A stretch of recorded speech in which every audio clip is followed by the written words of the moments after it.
Yes. You did, yeah? Sports Radio 88.9 Brila FM. We'll try to fast. Okay. Yes, Denny. Okay, we'll still keep trying to connect. Must be the really bad network just right there. But of course, we'll connect real soon. Victor, yes, the time is getting closer. It's getting nigh. Yeah. 9 minutes to go to the game between Nigeria and Sudan. Yeah, prepared, and no surprises. Saw the same lineup, and there's the thing about synergy. The moment a new coach comes in and is working with possibles and probables, and you see the first 11, you're sure that he's 90% close to what he wants. So yes, I think he's trying to build synergy between the set of guys who started the last time out, and then the first 3 to 4 possible options that could come in and change the game. So yes, seems he's super confident in this team. Yeah, I think he is. He has to be more than the rest of us, because he's the one who works with them, and a few things have not worked in the past under the last coach, and he sort of took out the level of expectations and the belief in this team. But now that we have these guys and the performance they came up with the last time out, I expect that they should up the ante today.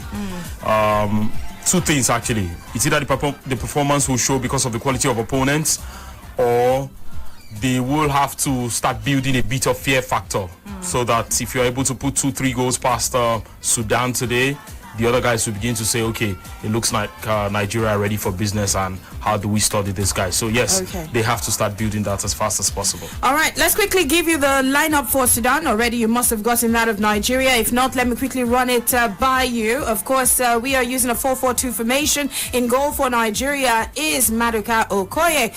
These days, if you don't know, he's trending. You want to find out why he's trending? Go on Twitter. You're going to know why. It's all about body, yadi, yadi, yadi. Anyway, so yes, Okoye between the sticks for Nigeria. And of course, you've got the back line, 4 of them right there. Trust Ekong, who of course started off from Staines, where he started off his professional career. He's in jersey number 5 for Nigeria. Omero is in jersey number 22, fit as a fiddle, alongside Trust Ekong. And of course, Zaidu Sanusi in jersey number 12, Olaino in jersey number 2. And of course, the midfield, the 4 players there, Wilfred in jersey number 4, Aribo in jersey number 10.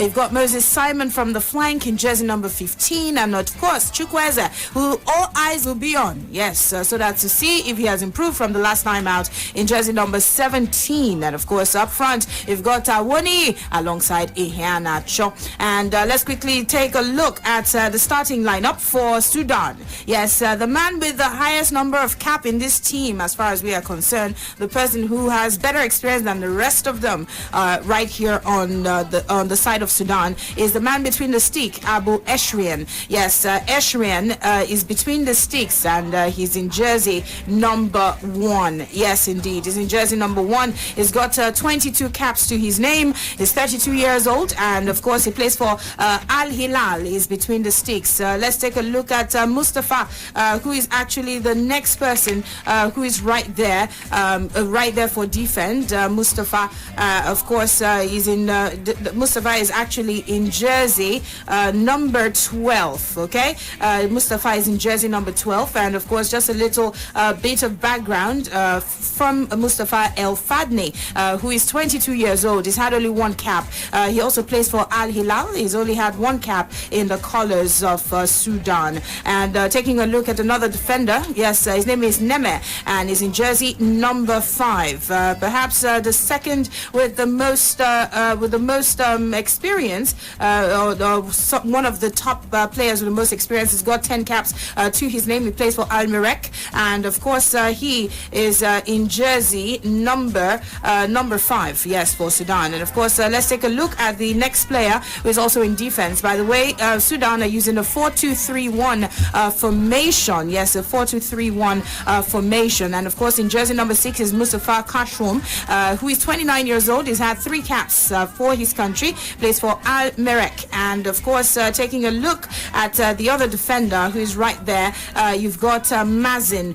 Mazin is actually a player who is quite young also. Mazin Mohammed is in jersey number 17 for the Falcons of Jadin. Yes, Mazin Mohammedian is 21 years old. He plays for Tuti right there in Sudan, and of course he's had just 1 cap for Sudan. Moving on to the middle of the pack, Al Rashid is in jersey number 14 for Sudan. Yes, Al Rashid is actually 27 years old. 13 caps he's actually had. He applies straight in Al Merrek. And of course, moving on from Al Rashid, let's go to the man who is donning jersey number 21.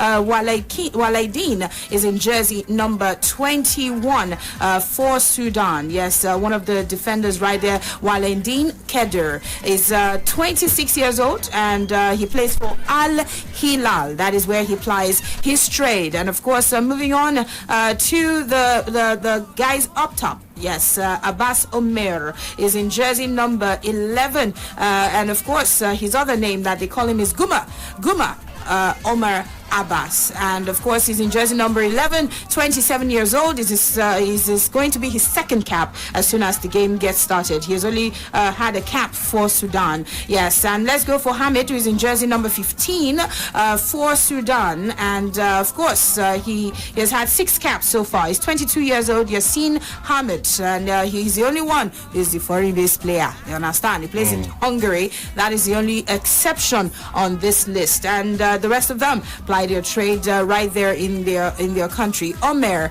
is in jersey number 9, and of course Omer Abderrouf, he's actually a player who's had just 1 cap also for Sudan. He plays for Al Hilal. If you notice, most of the players have had just 1 cap, and the rest of that.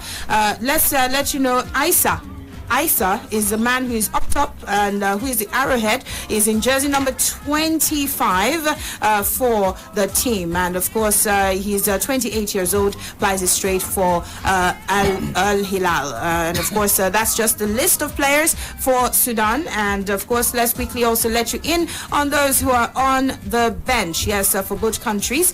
Real quick, before we connect with Nii, who is right there, let's let you know that those on the bench for Nigeria, you've got Ajayi, Sami Ajayi, you've got Akpe, you've got Ebwehi, Edrike, Alexi Wabi, Ahmed Musa Olisanda, Mwakale, and of course Frank Onyeka is on the bench, Onyekuru also on the bench, Sadiq Umar and Francis Uzoho. These are the players on the bench.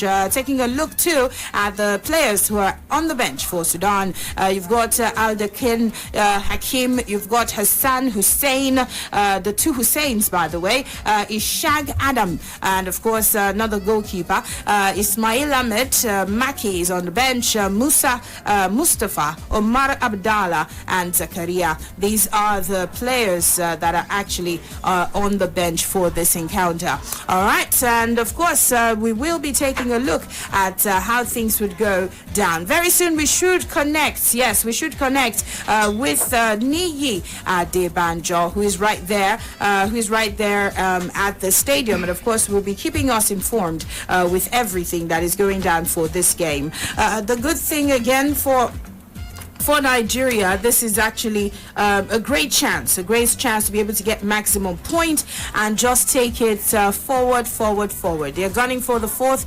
Africa Cup of Nations, and gunning also for that trophy means that they must advance as soon as possible. Yes, to actually send a message to the rest of the sides out there, to send a message. And of course, Sudan is a side that Nigeria have actually defeated so many times. Yes, Nigeria has been quite dominant over Sudan, yes, in 8 of the previous 14 encounters. So only two times that they have been able to actually just dominate or be able to get maximum point against Nigeria. All right, and yes, they are currently the 33rd ranked team in Africa, while you have Nigeria as the 5th ranked team in Africa. So meaning that Nigeria, when you look at the FIFA ranking for the rest of the world, they are 36th in the world. And of course, you've got the Falcons of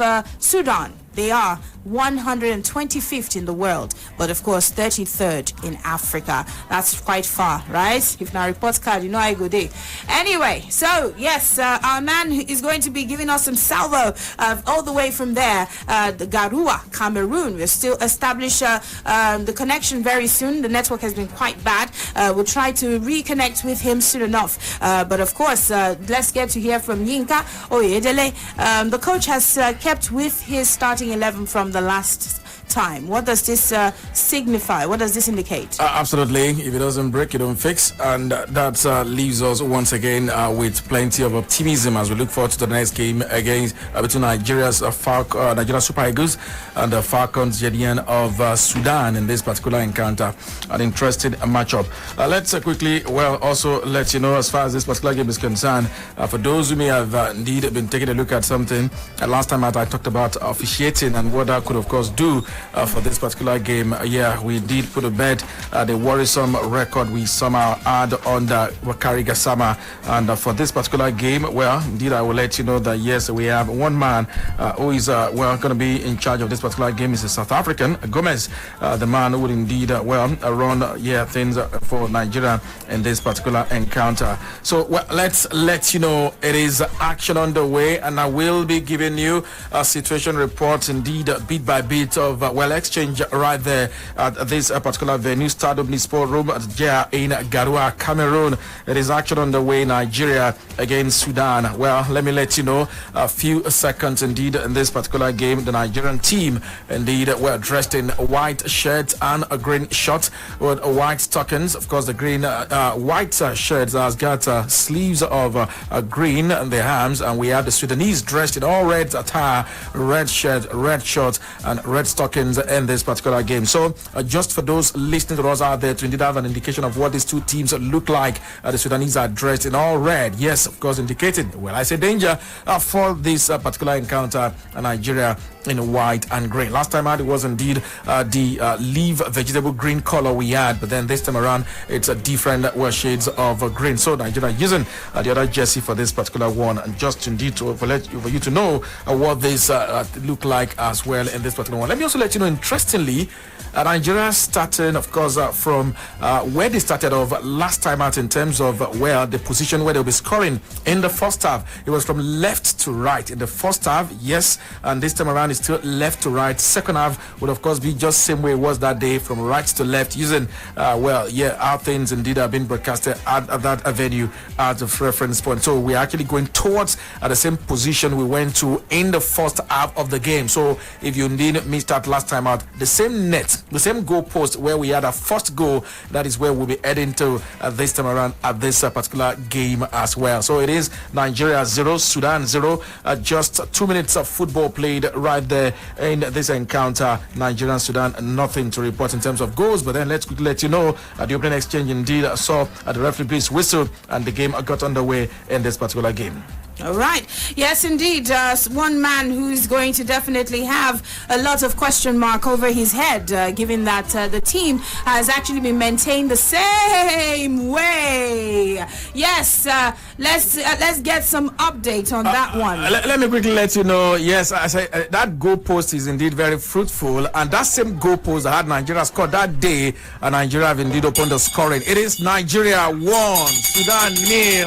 It was indeed an attacking move that saw the ball roll the four, throw in, the ball went out of play. Nigeria went there and quickly Samuel Chukwueze, the man who had a day to forget on match day 1, was not active, conspicuously missing. I was just about to say this time around he has indeed let everyone know yes, Samuel Chukwueze with the opening goal in jersey number 17 has shown clearly, yes, everybody that cared to listen, that is in this African Cup of Nations, not just as a passenger, but then one who is actively involved. Very early goal coming the way of Nigeria, scored by Samuel Chukwueze right on the 3rd minute of play. The jersey number 3 man has gifted Nigeria the opening goal. Yeah, so and for the people who are probably from Amokwe Uba in Ibeku, Inumahia is your boy. That's where he was born. So you can feel affiliated to Chukwueze, who, of course, just banged one in for Nigeria. Okay, let me also let you know it was a low ground effort with a left boot, left leg. It was just there. The ball went into the 18-yard box from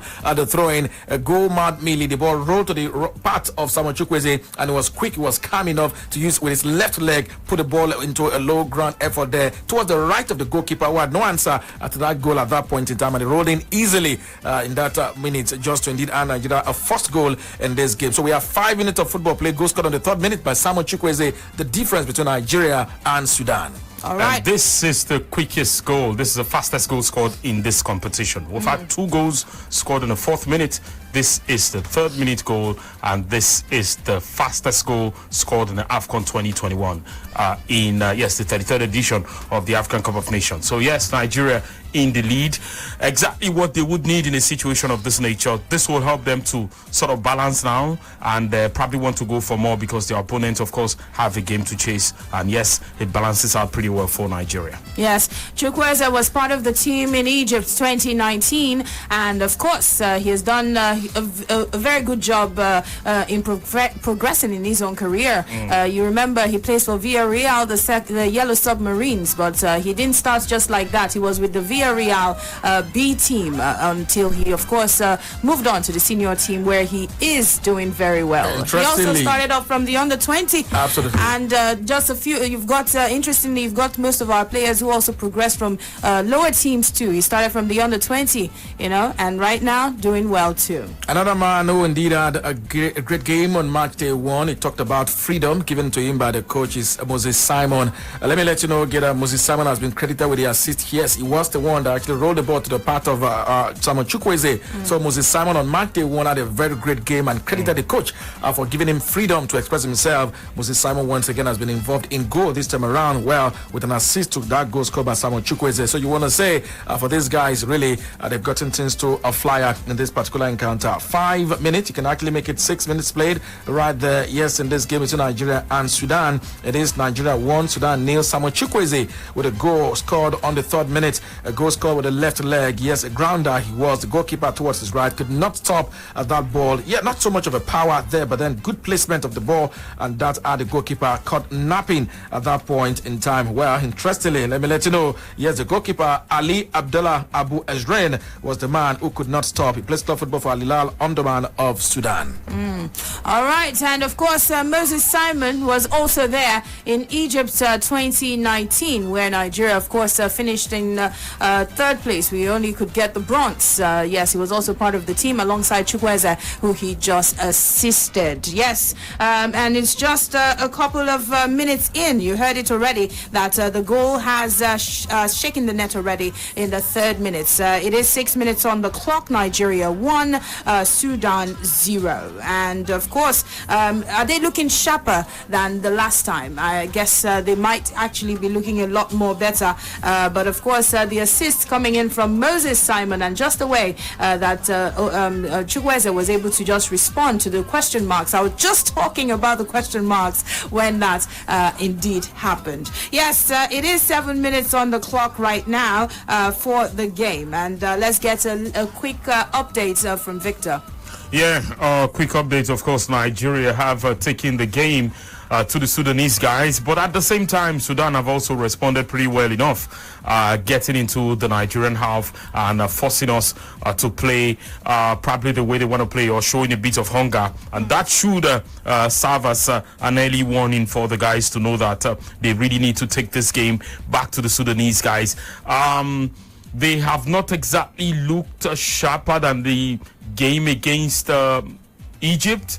So yes, maybe they're actually trying to get into this game, though they've been on the front foot as far as this encounter is concerned, but they don't look sharper than the game against Egypt. Well, that may not particularly be far from the fact that they are in front now, and they really need to do their best to make sure they cage their opponent. And so yes, if you are going to play against a side like that, you must make sure you give your very best. But in the meantime, the Sudanese guys are getting into this game, and what this could mean for us is to string the passes right, which our guys are yet to do. If they string the passes right, then they would make sure that with the right passes, these guys can be caught off position, and then we'll probably probably be pressing for a second goal, and that, of course, would demoralize them. But in the meantime, they have threatened the Nigerian goal, and Nigeria have also been all over them. But in the last 2-3 minutes, these guys have been in more possession than Nigeria, and they have reached the danger area of Nigeria. It is a good indication for them, because in the early parts of this game, they are getting into the Nigerian territory and making sure that they threaten Nigeria as much as possible, and who knows, something might just come out of it. Now, one thing that struck me also from their lineup is that though they don't have a lot of their players playing outside the shores of Sudan, they seem to have a lot of them from a particular club, Al Hilal. It means that they took into consideration the fact that these players will be used to themselves, and there will be synergy amongst these players when they feature in the same team on the pitch of play, and that appears to be working pretty well. They are younger, they are hungrier, so yes, our players will need to show the golfing class in terms of quality for us to actually rock this game and take over and probably put the scores beyond what it is at the moment. But interesting stuff. The Sudanese guys are coming into this one, but the Nigerians are not giving them any chance. All right. Yes, not giving them any chance at all. But of course, it is nearing, is 9 minutes, nearing 10 minutes on the clock. So let's get some stats with how we've done so far and how the Sudanese are doing so far. Absolutely, painting a vivid and lucid picture for those out there. Yes, listening, let's quickly let you know that Nigeria, indeed, as far as stats is concerned, about 57% of the ball possession in the opening 10 minutes of football played, with a goal attempt, a shot on goal, none off goal, and for the Sudanese, no shot on or off goal in this encounter so far. Nigeria, of course, with a free kick as well as a one shot on goal. So it is 1-0, Nigeria lead against Sudan. Let's quickly join up with one man. Yes, of course, a man who is there at the scene of this event proper. Adini Adebanjo joins right all the way from Garua. Will be giving us situation reports of what is happening there on ground. Adini, how do you do? It's Brila's coverage. It's Brila Media's coverage of the Africa Cup of Nations Cameroon 2021 here in the city of Garoua and at the Rumde Ajia Stadium, where Nigeria is taking on Sudan in the second group game in Group D. And barely 2 minutes into this encounter, and Nigeria have gone ahead. Goal scored by Samuel Chukwueze. He has indeed been lively even in the opening minutes of this encounter. You'll remember against Egypt after the match, the winger was criticized heavily, not just only by the media, but also the head coach of the side, Austin Egbavon, pointed out that he was a bit lukewarm in his performance against the Pharaohs of Egypt. But here today, Samuel Chukwueze is doing everything, contributing in defense and also in that transition into attack. He, of course, has been almost unplayable. The Sudanese players, the defenders, cannot hold him back. And of course, one successful dribble, one successful tackle coming just after he put Nigeria ahead right here at the Rumde Ajia Stadium. The coach, of course, Augustin Egbavon, on his feet, as is Boha Tia. Both managers watching from the sidelines as proceedings continue here at the stadium. Sudan started off pressing very high up the Nigerian defense line in the final, attacking third. In their attacking third, and of course the high block was almost effective as it nearly caused the defenders to turn possession over. But since then, and of course since the goal was scored, they have seemed to mellow, and Nigeria are in control of this game as we speak. Nigeria 1, Sudan 0, and the Eagles are pressing even higher now, of course, looking for that second goal. Moses Simon trying to beat 3 players, but his pass and was dispossessed because his pass itself didn't connect with the intended player. And of course, Nigeria once again leading here against Sudan. It is 1-0, and Sudan with a chance of their own, but the ball was saved, and it is out of touch. But thought it was supposed to. Oh, all right. right, we'll try to connect again. Network. Yes, we were just talking about how that was a little out of touch. But of course, it is 13 minutes, almost 13 minutes on the clock, Yinka. Absolutely. We are giving you a brief and straight account of things. 14 minutes of football played, actually. Yes, Nigeria won, Sudan nil. But then, well, let me let you know that a scare came the way of Nigeria earlier, right on the 14-minute mark, when Sudan indeed attacked through the left side of attack at that point in time. Quickly, let's let you know that Yassin Ahmed went on a solo run, but then he failed to create a chance as an opposition player blocked him at that point in time. The linesman pointed to the corner flag as Sudan indeed had a corner, and yes, it was taken. Sudan, of course, with a corner kick taken. The ball, yes, indeed, was passed to a nearby teammate at that point in time, sent into the 18-yard box of Nigeria, but then it came to naught as well. On the 10th minute, Abdurazik Omar of Sudan fired a shot at goal from a very promising position outside the penalty area. It was blocked by self-sacrificing defender at that point in time, just to indeed ensure Nigeria's blushes were saved at that point in time. Tracking back a bit as well, Zaidu Sanusi on the 7-minute mark was involved in play. It was overly aggressive, and yes, a challenge, and Victor Miguel do Freitas Gomez Ablis whistle for a foul at that point in time. Yeah, 14 minutes of football played.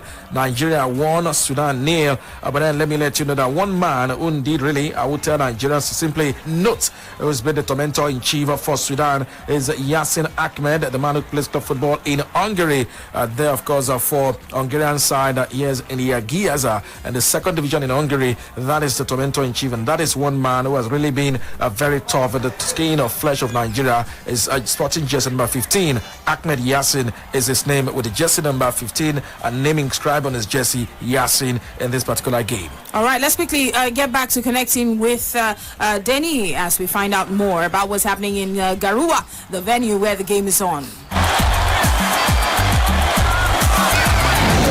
Brila Media's coverage of the Africa Cup of Nations Cameroon 2021 here in the city of Garoua. My name is Adeni Adebanjo. You recall, of course, I told you about the starting 11. Austin Eguavon, head coach of the Super Eagles, opting for the same team that had played against Egypt, the same team that started against the Pharaohs of Egypt. He has deployed the same personnel here against Sudan.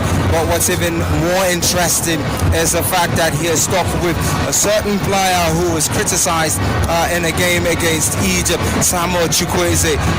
There were indications that he wasn't going to start, but as it appears, Austin Eguavon is a manager or a coach of his own mind, and he picked the player to start here against the Falcons of Sudan, and he has been rewarded for that decision. The winger put in Nigeria one goal up here at the Rumde Ajia Stadium against Sudan. For Sudan, of course, Coach Tia made only one change to his starting 11. Yes, here he also included 3 more players on the bench who were not in a matchday squad against Guinea-Bissau. Starting for the one player who, of course, is making his debut here as a starter, Musab Al-Sharif Isa is the player who has been selected to start here, and he replaces Mohamed Yusuf, who sustained an injury. He would appear in a game against Guinea-Bissau. He's not the only player who is out injured, or at least according to the information that we have received. Mohamed Amin as well is out injured, and both of them will not be in this game and are playing no part in this game any way whatsoever. For the bench, of course, he has 3 new players making their way into that bench. Mohamed Kasra Hakim, Captain El-Dogin, and Muaja Abdin Maki. These 3 players are making the matchday squad, but only for the first time as well in this tournament. Nigeria still leads here at the Rumde Ajia Stadium, a goal to nothing against Sudan. Goal scored quite early in this game, and there is some great excitement here in a stadium. The fans, of course, you can hear from the background. The supporters club here, the Nigerian supporters club, are going bunkers. The trumpets and of course the saxophones continuing to play even louder than before kickoff. Sudan have a pocket of fans here in the stadium as well, just in front of the media tribune. Just a few heads waving the Sudanese flag, still showing support to the national team. Of course, they know that they're underdogs in this game, and Nigeria showing quite early that they mean business, going in front, and of course, still dictating this game here at the Rumde Ajaya Stadium. Brila Media's coverage of the Africa Cup of Nations Cameroon 2021 continues. My name is Adeni Adebanjo. All right, and of course, that was Niyi Adebanjo, our man on ground right there at the Rumde Ajaya Stadium in Garua, just giving us how it's going. And indeed, it is 19 minutes on the clock. Nigeria 1, Sudan 0. Yinka. Well, absolutely. Yes, still 1-0 in favor of Nigeria's Super Eagles are there, of course, at the Rumde Ajaya Stadium. Well, let's quickly let you know, after 90 minutes, a quick track back to a number of actions that went down on the 14th minute when Mohamed Al-Rashid hit a shot towards the right side of the goal from the edge of the box. It went weak. It was a weak attempt at that point in time, but then it was easily saved by Maduka Okoye when they threatened. That also implied one thing. Yes, they had an occasional attack on the 18-minute mark. Kelechi Iheanacho committed a minor foul to interrupt the attacking move of his opponent, and it was won by the referee at that point in time. Yes, well, let's let you know that indeed thing could have resulted in a card, but then nothing came at that point in time. So 19 minutes of action played so far. It is Nigeria 1, Sudan 0. Samuel Chukwueze's goal, Moses Simon's assist at the 3rd minute. Difference between both sides in this particular game.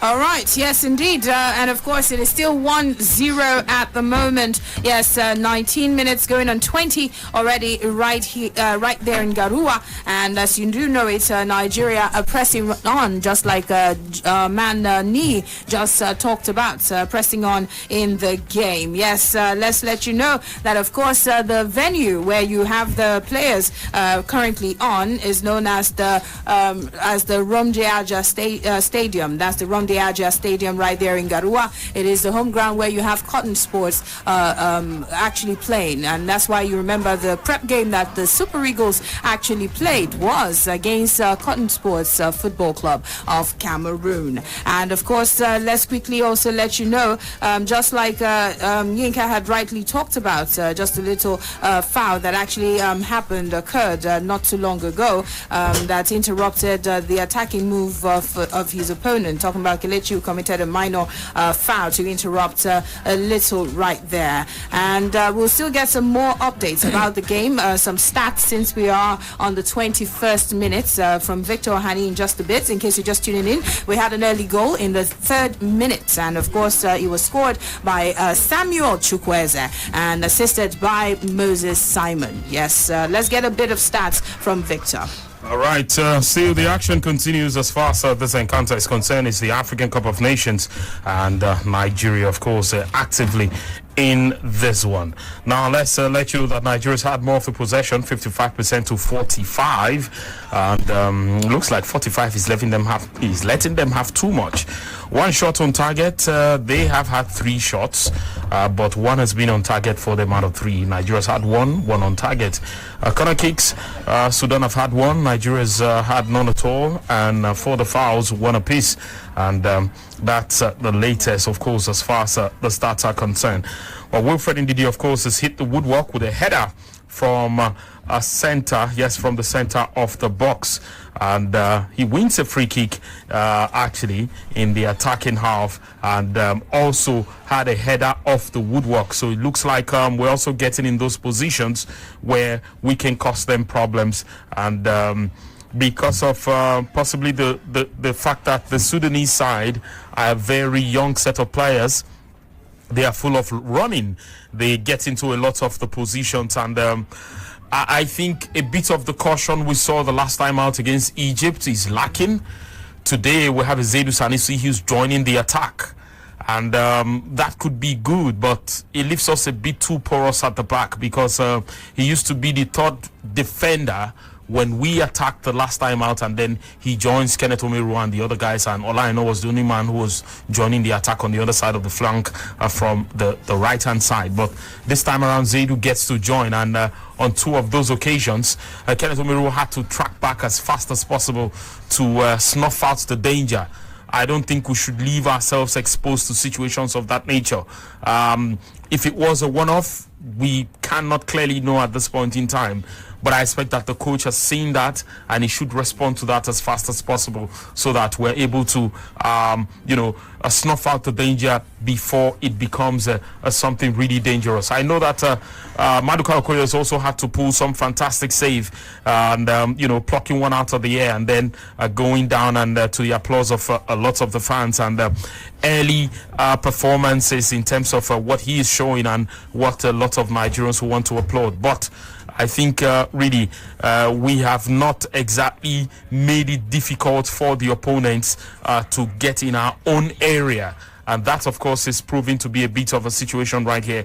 But I believe that the coach is very much in touch of the action as it continues. 23 minutes so far. Nigeria still on top of the situation, but we're expecting goals, and I guess that's why we're still a bit agitated. All right, Sports Radio is Sports Radio Brila FM, and of course, just like Victor Hani just spotted out something, yes, from Zaidu Sanusi. Just to let you know, in case you were wondering when exactly he started off for Nigeria, yes, he made his debut for the team in 2020 in that friendly defeat against Algeria, but of course he actually earned his very first official cap, and that one was in that game where we actually drew against Sierra Leone, you remember, during the African Nations qualifiers. And indeed the game is still on. It is still 1-0 as it is right now in the game between Nigeria and Sudan. Yes, 25 minutes gone already, and of course Nigeria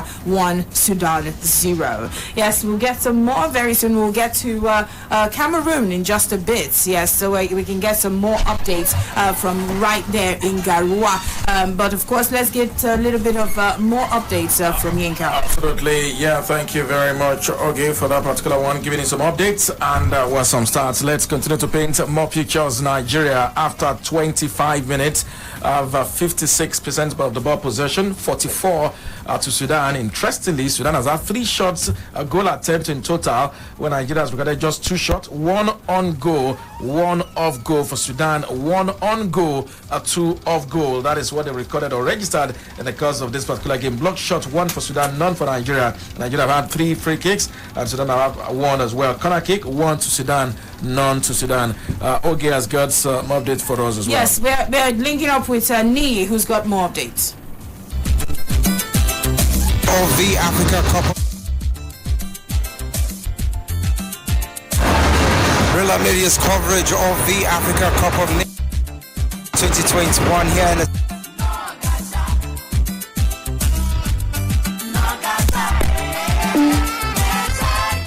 Garoua continues here. Adeni Adebanjo is my name, and as the first half of this encounter between Nigeria and Sudan wears on, it is still Nigeria ahead by a lone goal. A single goal scored very early in this game by Samuel Chukwueze. And talking about Samuel Chukwueze, he has been very, very active, not just in an attacking play of a team, but also defensively. Some moments ago there, he chased down Yassin Hamlet, dispossessing the Sudanese player of a ball and winning possession for Nigeria in that situation. Thought he had fouled the player, but the referee, the center referee, waved play on.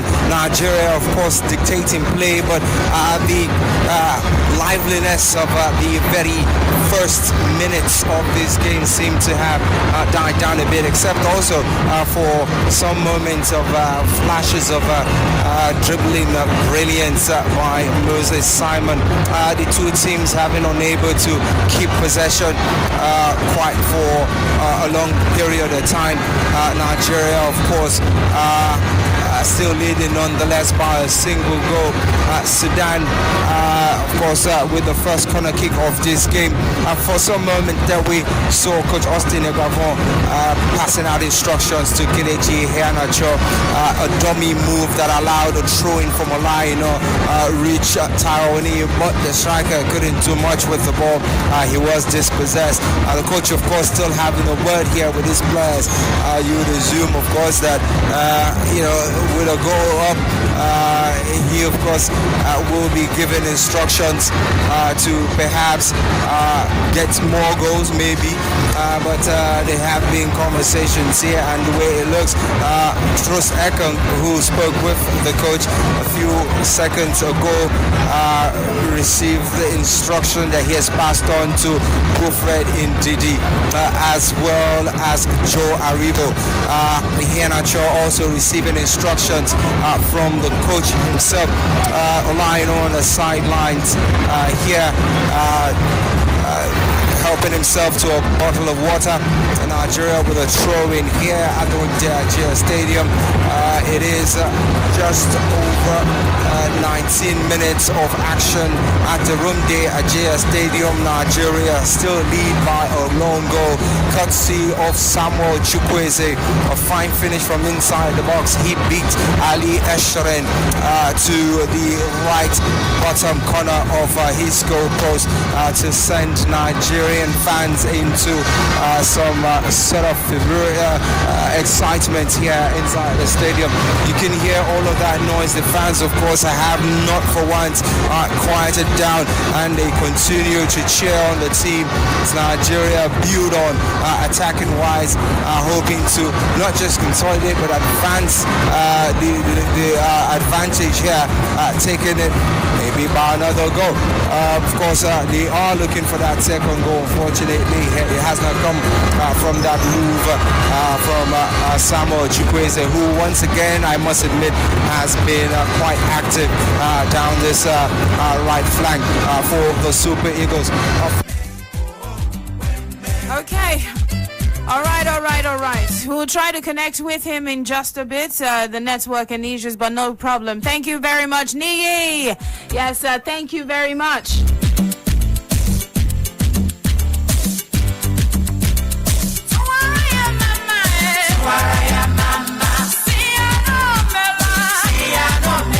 All right, let's get back to it. Yes, let's get some more situation report from Yinka. All right, well, thank you very much, Oge. Well, let me let you know that Musab Asa is his name, dressed in just number 25. Yes, the man there needed attention, and that indeed meant the game was temporarily altered, and yes, had to be attended to at that point. But then tracking back a bit, I'll quickly give you updates on situation reports from what happened between minutes 25 and minute 30. Minute 25, yes, 26, Iheanacho had a pass inside the box and sent a dangerous shot in on goal, but then the goalkeeper, yes, the had very covered. That turn was blocked and the effort thwarted. It was indeed hard to say whether the keeper could have stopped it at that point. Then the ball went out of play. Nigeria earned themselves a corner kick right on the 26-minute mark. Chukwueze stepped up, swung in the corner on the 27-minute mark. Yes, with a brilliant job to intercept. The goalkeeper was there to stop and ensure Nigeria's effort would not count for nothing, or would count for nothing at that point in time, right in that encounter. Let's let you know as well, on the 28-minute mark, Samuel Chukwueze was involved in play. He actually, breached his way past challenges, but then an opposing player does so well to get the ball away from him. The referee signal for a corner kick to Nigeria once again. If you observe a number of corner kicks, yes, keeps a numbering, and Nigeria have earned themselves a back-to-back corner kick in the course of this particular game, and that was how it happened at that point in time. 31 minutes on the clock. It is Nigeria 1, Sudan 0. Game back once again into play. And Nigeria, of course, they also have 58% of the ball possession to Sudan's 42. A goal attempt 3 either side. Shot on goal 1 for Nigeria, 1 for Sudan. Shots off goal 1 for Nigeria, 1 for Sudan. Block shot as well, 1 for Nigeria, 1 for Sudan. That's to tell you that this game really, in terms of goal attempt, shot on or off goal, has been balanced. And Nigeria have 3 free kicks had, of course, in this game, and Sudan have had 2. Nigeria has had 2 corner kicks. Sudan have recorded 1 corner corner kick in this particular game. Really evenly matched in terms of the vital stats, but then Nigeria have had more of the ball possession in question. Sudan's ball possession in this game, 58-42. Nigeria, of course, with a vital, the most important start in this game, lead 1-0 against Sudan. Game number 2, yes, Group D, African Cup of Nations 2021. All right, yes, indeed, it is still 1-0, but just like Yinka has been saying, they are pressing on and pressing on. I don't know what was told to Chukwueze. I don't know what they told him after that Egypt game, but he's doing a whole lot better. Not just the goal though, but he's doing a whole lot better in this encounter against Sudan. I would like to also even find out from you and VQ if you're seeing how improved he is. What is he doing right? What is he doing right?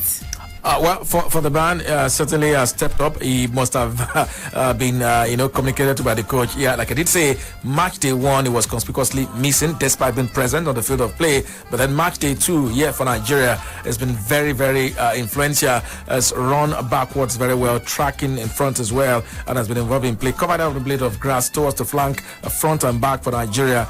Samuel Chukwueze certainly is a better player today than he was last game when Nigeria played against Egypt. I was just talking about that, VQ. I said I don't know what Egwanvo injected into Chukwueze to get him back, but he's doing a whole lot better in this game. Yes, he is, and no surprises for me at all. He's doing better, but his decision making are still pretty poor.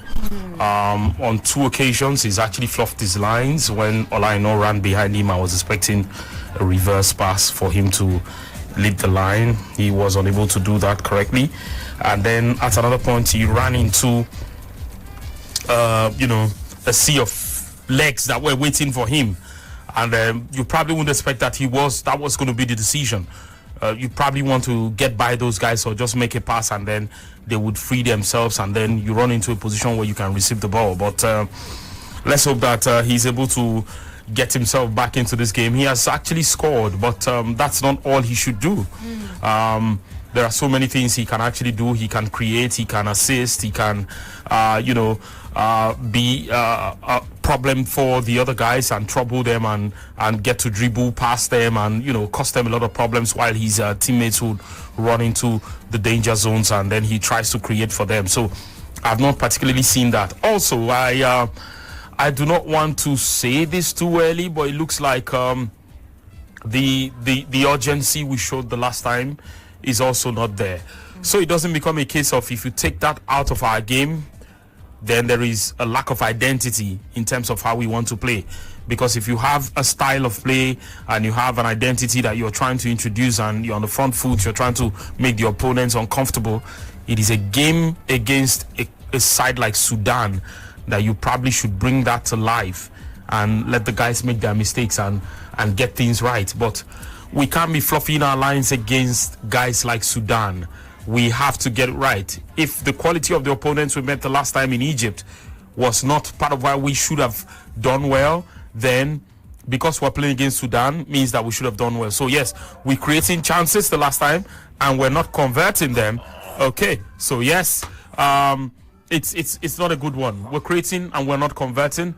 I think it's time we call for goal drills. Okay. All right, real quick, let's get some updates from Yinka. Well, absolutely. Back-to-back goal opportunities came the way of Nigeria. There, of course, on minute 35 and 36, and Nigeria could not make it count. Well, let's indeed quickly track back and let you know that, yes, of course, on the 35th minute mark, Nigeria had exchange of short passes, inside the 18-yard box to try and open up the opposition defense. He hit them swiftly on the break, and yes, they went for the goal, but they were bounced off a defender. Once again, Nigeria through the right flank launched an attacking move into the 18-yard box of Sudan. Yes, Aribo was there with a shot. Another man went down. Kelechi Iheanacho tried with a goal-mouth melee to indeed put the ball into the back of the net, but then the ball bounced off the woodwork, then bounced towards the rushing part of the defender of Sudan. The ball bounced off once again. Could have easily been a goal for Nigeria at that point in time. Aribo with a shot. The ball was going in. Yes, he had Kelechi Iheanacho going down. The ball bounced off the defender,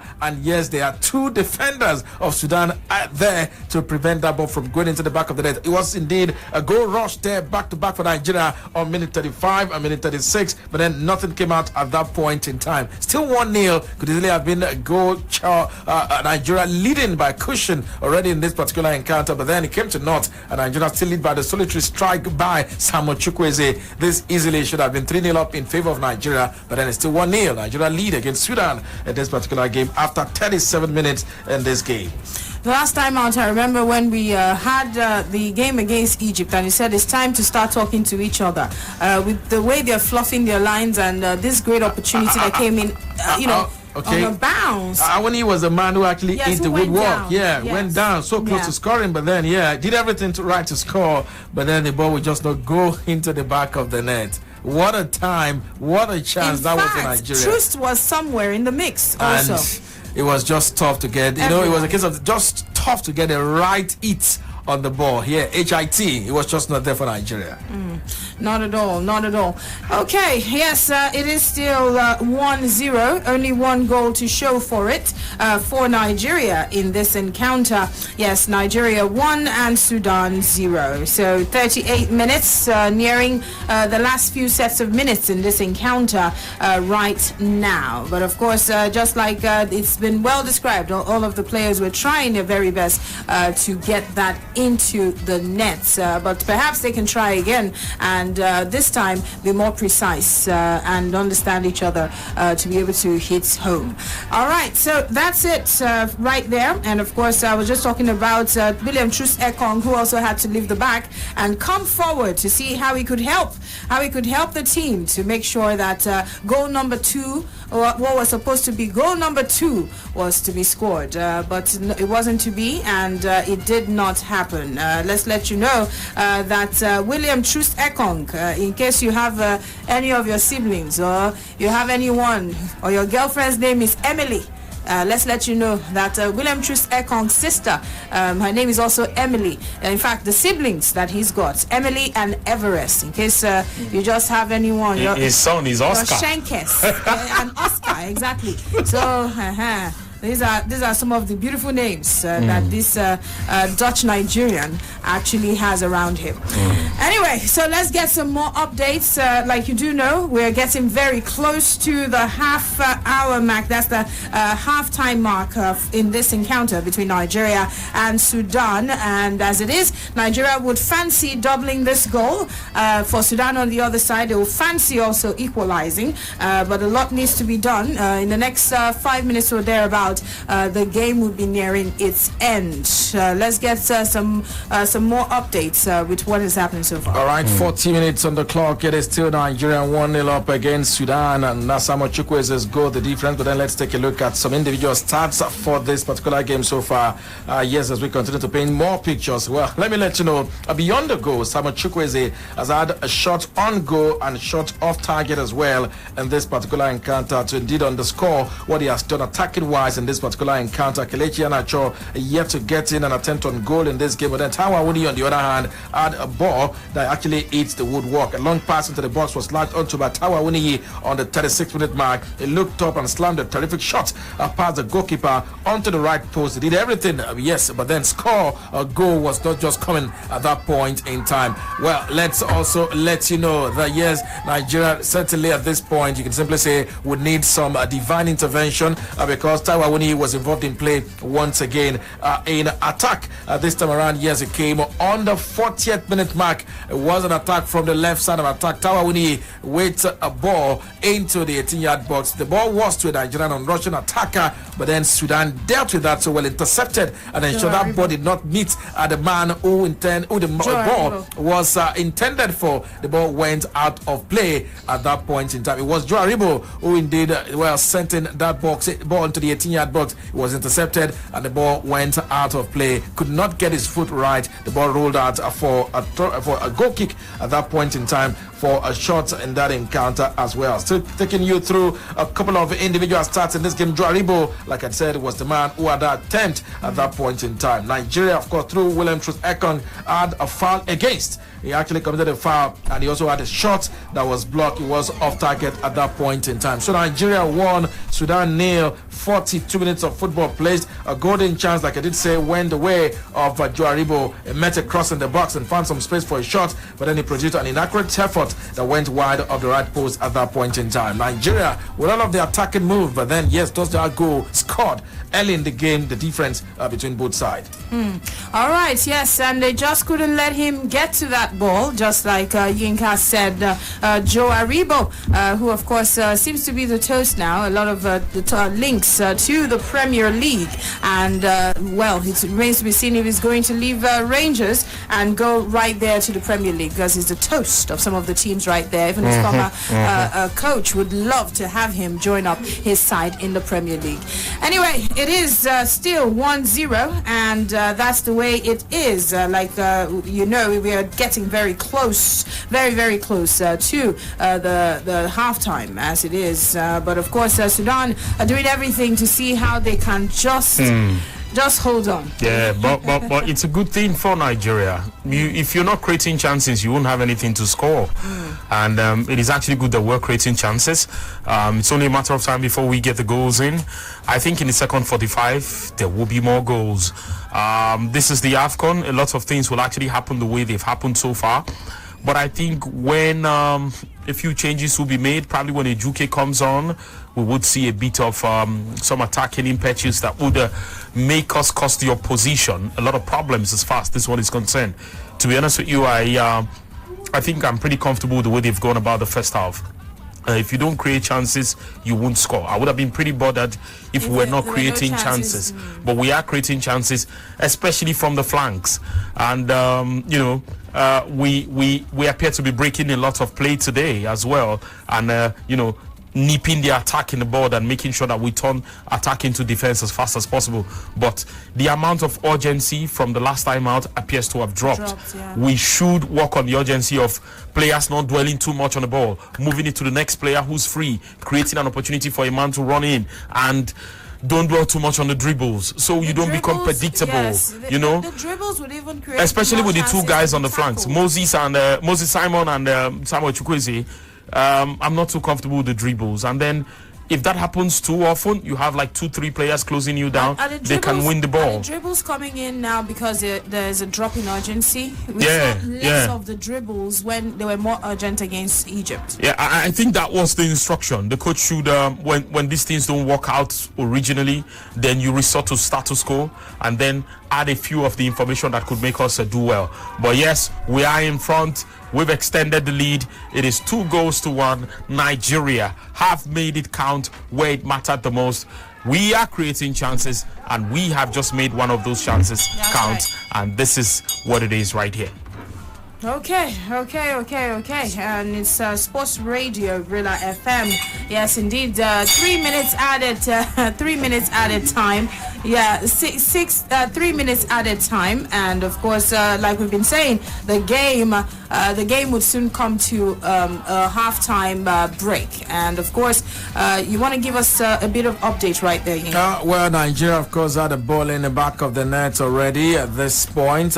Goal scored on the 45th minute mark, although a complaint came the way of Sudan. They're not pleased with how things happened, and that is indeed being debated. We need to wait what the central referee will be, but then the ball hits at the back of the net. It was William Truth Ekong, and yes, who had the first touch. The Sudanese player had the second, and Tawa Woody there with a third touch in this particular one. Yeah, the complaint certainly would of course be whether or not will be an offside call, but then yes, we are waiting what the central referee's decision will be. Tawa Woody put the ball into the back of the net for Nigeria's second goal of this particular encounter. Right on the 46-minute mark, it was a free kick situation. Simon Chukwueze was the man that was fouled. The free kick was taken, yes, and it's a goal. Yes. So it stands, and the complaint would not take anything away from Nigeria. Yeah. You can celebrate. You can indeed enjoy it. Nigeria has extended the lead 2-0. Tawa Wodi with a goal. Regardless of the complaints, Foul by Simon Chukwueze was a free kick to Nigeria, taken into the 18-yard box.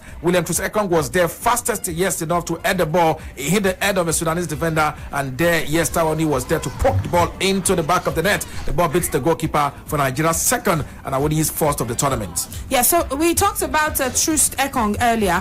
When we had that golden chance, I did mention that regardless of it not hitting the back of the net at that time, he had to come forward. Yeah. You've noticed now that he's coming forward. Absolutely. Troost-Ekong is one man you can always bank on and expect something to happen for Nigeria. Yes, remember, 2019 African Cup of Nations quarter-final, Nigeria against South Africa. It was William Troost-Ekong who got the deciding goal for Nigeria on road to qualify for the semi-final before being knocked out against Algeria at that tournament 3 years ago in Egypt. So once again, you can simply say it has worked for Nigeria. William Troost-Ekong stepping up to not, and yet Tawa Wodi also there to finish up and ensure, yes, this team got themselves once again in front, and it's a 2-goal lead for Nigeria. For all of what it's been a very good one for the Nigerian senior national team, and Nigerians out there can indeed enjoy and savour the joy or relish at the moment with a second goal. Nigeria leads 2-0 against the Jedian of Sudan in this particular game.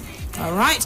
So, like we mentioned, just when those complaints were coming in from Sudan, that 3 minutes at a time we're giving, it's already running down, and in the next couple of seconds, that should wrap things up for the first half. And of course, in case you're just tuning in, 2 goals for Nigeria already. Tawa Wodi scored his first for Nigeria, and of course, it's a wrap for the first half. Half-time, Nigeria 2, Sudan 0. Tawa Wodi with the second. Simon Chukwueze with the first goal scored on the third and the 46-minute mark respectively in this particular encounter. And a look at the stats of 4 the fans out there to indeed have an understanding of what this game looked like after 45 minutes. Let's take a look at the halftime stats. Nigeria with 60% ball possession, where this clearly shows how Nigeria have really been dominant in this particular encounter against Sudan's 40%. A goal attempt for Nigeria 11 to Sudan's 3, shot on goal for Nigeria 6 to Sudan's 1, shot off goal for Nigeria 3 to Sudan's 1, block shot for Nigeria 2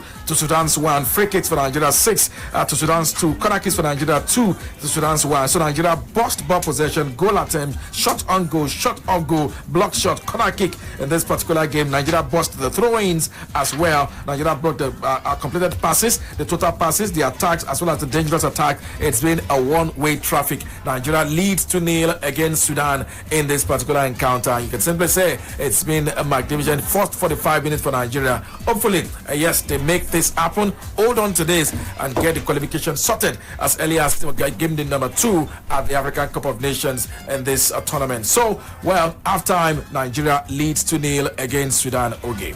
That's right, and we're going straight up because I know Nigerians are pretty excited at the moment, and of course they would want to join us right here on the show. Yes, you can go ahead and call us because of course it's halftime. Like you do know, Nigeria is leading going into the second half. Yes, we are leading going into the second half. Welcome everyone, and indeed you can join us on this discourse as we are getting started right about now. Yes, we are getting started right about now, and it's all about a taste that unites, and of course Amstel Malta Ultra. Yes, this is the halftime, the AFCON halftime show, and it is powered by Amstel Malta Ultra, and of course a taste that unites. Yes, let's quickly go right about now, and of course we'll quickly just get to hear from you all out there. You can call us up, and of course let's get to feel the polls. Let's feel the polls from you right away.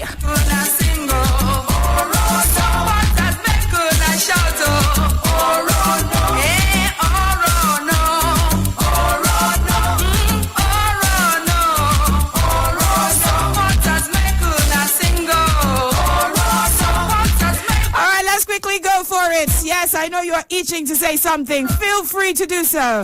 And do call us up right now. Let's hear from you. Yes, hello. Welcome. It's the AFCON halftime show powered by Amstel Malta Ultra and a taste that unites. Hello. Hello. Good evening. Yes, good evening to you. My name is Ola. Yeah. All right. That I fast for the first match. So. Yes, sir. You know, I told you this morning. I'm not going to fast today. But the way our guys is playing, I'm very happy. I know we are going to win this match today. But the way they are playing, let them change the pattern. Second half, they should change pattern. Okay. So that they can be able to score more goals. They should bring their ball down. Okay. They should not play as they do. They should not even rush now. Let them just count down. The goal is remaining 2 or 3 now. So that we balance the goal 5-0. All right. 5-0. Okay, now.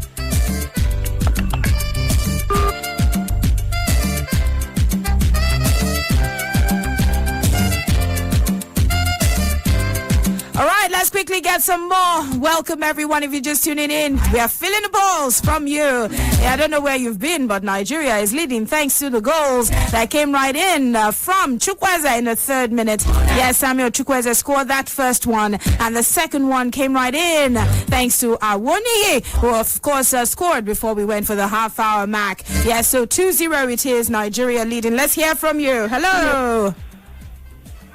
Hello. Yes, hello. Yeah, this is Abi from Ikorodu. Yes, go ahead. The first half, I would like the Super Eagles of Nigeria to change the pattern because they were playing the same pattern as save what these people Sudanese playing so sluggish game, and Super Eagles playing the same pattern with them, which is not supposed to be. They should go and learn from the Malawians. I don't believe the Malawi will win the game against Zimbabwe. When it was late. And Taiwan Awoniyi must be focused on that. It's like he's losing concentration on his practice of playing. Yes. So, yes. Thank you. All right. Thank you. Thanks so much. Let's quickly take a break. Don't forget, this is the AFCON halftime show powered by Amstel Malta Ultra and a taste that unites. Hey, put a spotlight on me. Now let me tell you this. I used to care for the world's opinion, and I used to fear their rejection. I used to beg for validation. And I used to wait to be seen. But now, no more. No more. It's my time. My time? My time. My own time is now. So what are you waiting for? Amstel Malta. Be your best.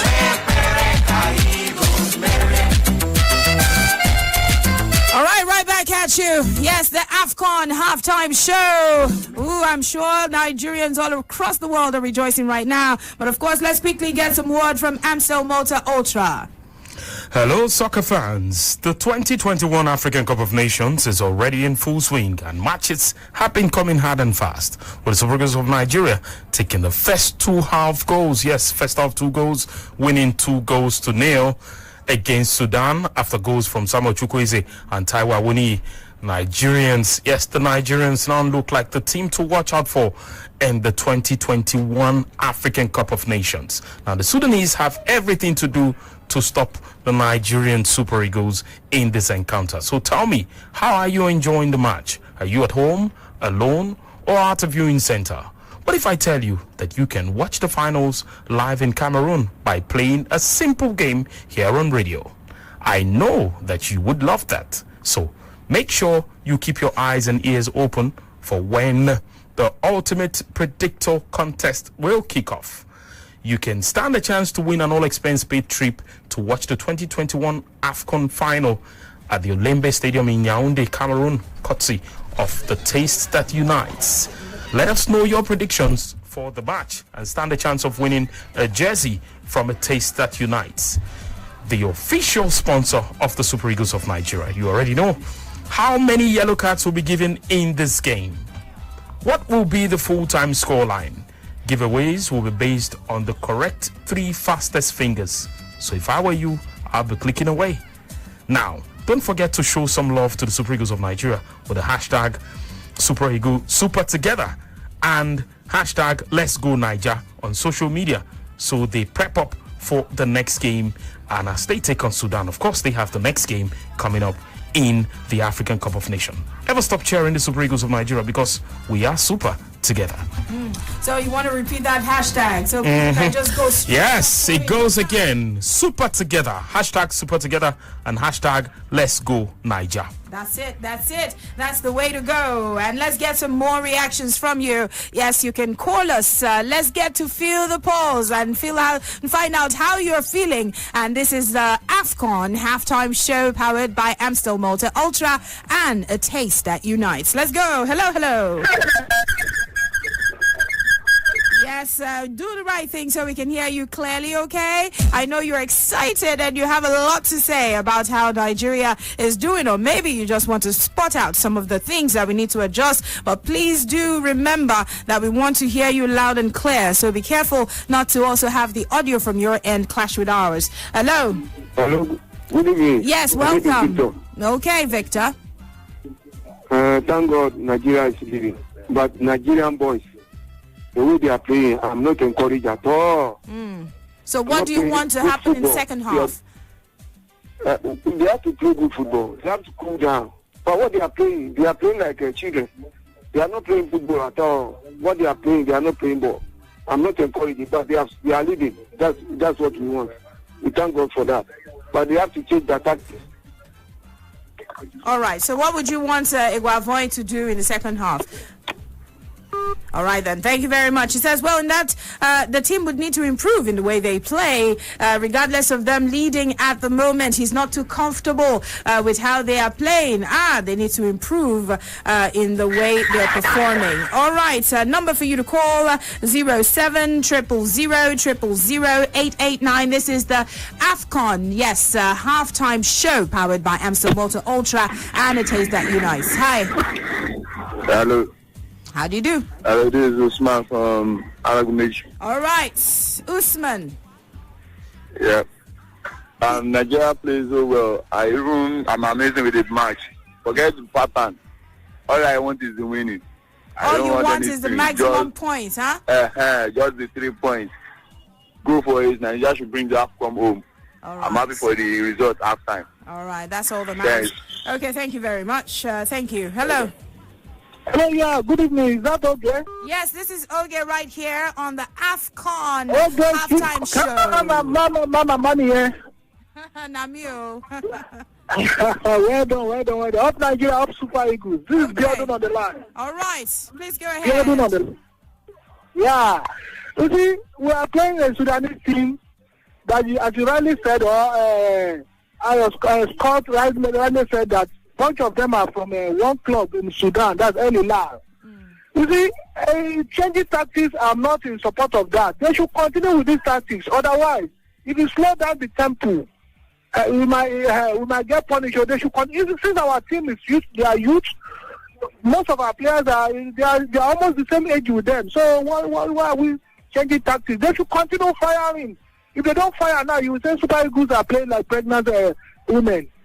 I beg you, let them continue with the pace and let us see. This is the first time we are seeing Super Eagles with aggressiveness and seriousness. Okay. So why are they saying they should? I beg, make them continue up Nigeria up Super Eagles. All right.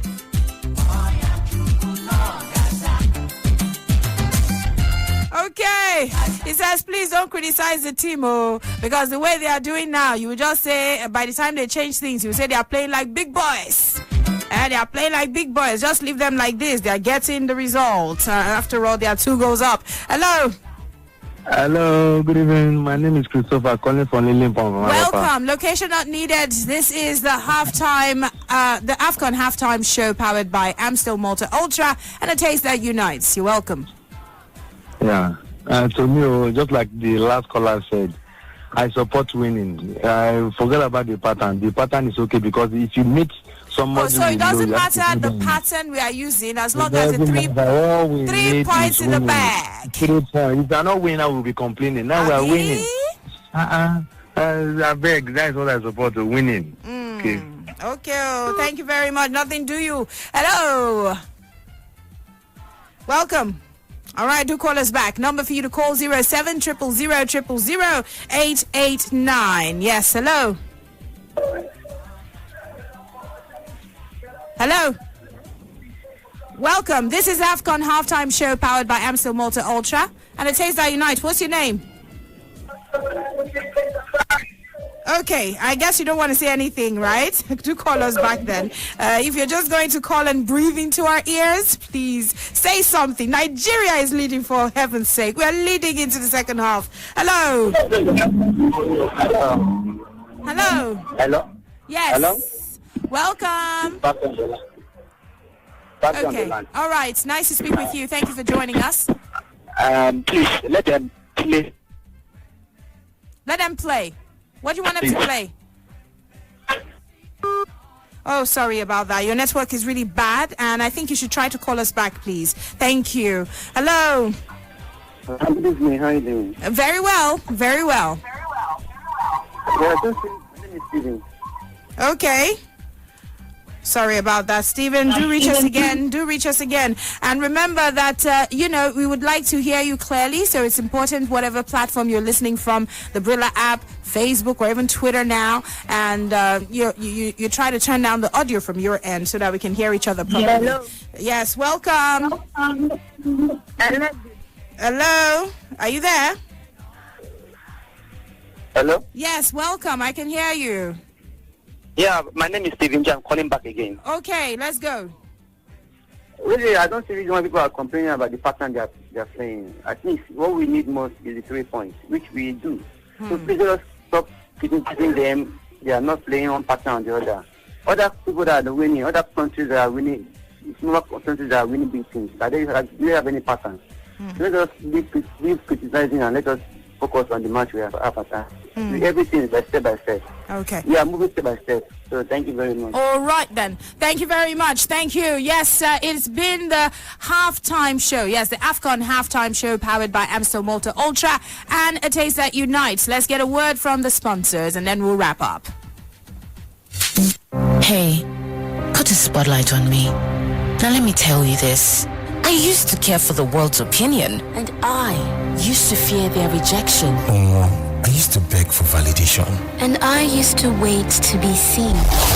But now, no more. No more. No more. It's my time. My time? My time. My own time is now. So what are you waiting for? Amstel Malta. Be your best. Good ball for Lewandowski. This could be a key moment in the game. Cristiano Ronaldo. You win some, back if you want to be a champion. Like Sports Radio. 88.9 is Brila, baby. I don't think it's going to be very good news. The goal does not stand. The referee had already blown his whistle. It's not even a penalty. The frequency of champions.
Sports Radio, Brila FM. Yes, back at it. And of course, the second half has begun. Let's see how Nigeria can actually add to what they already have, or whatever instructions Sudan has actually gotten in the locker room, the dressing room, to execute as the second half already has gotten underway, Yinka. All right, well, second half underway. Like I did say earlier, yes, we've changed position this same way. The way we started last game was the side of the goalpost we're going. So we're going straight to the same place where we fired blanks like that last time out.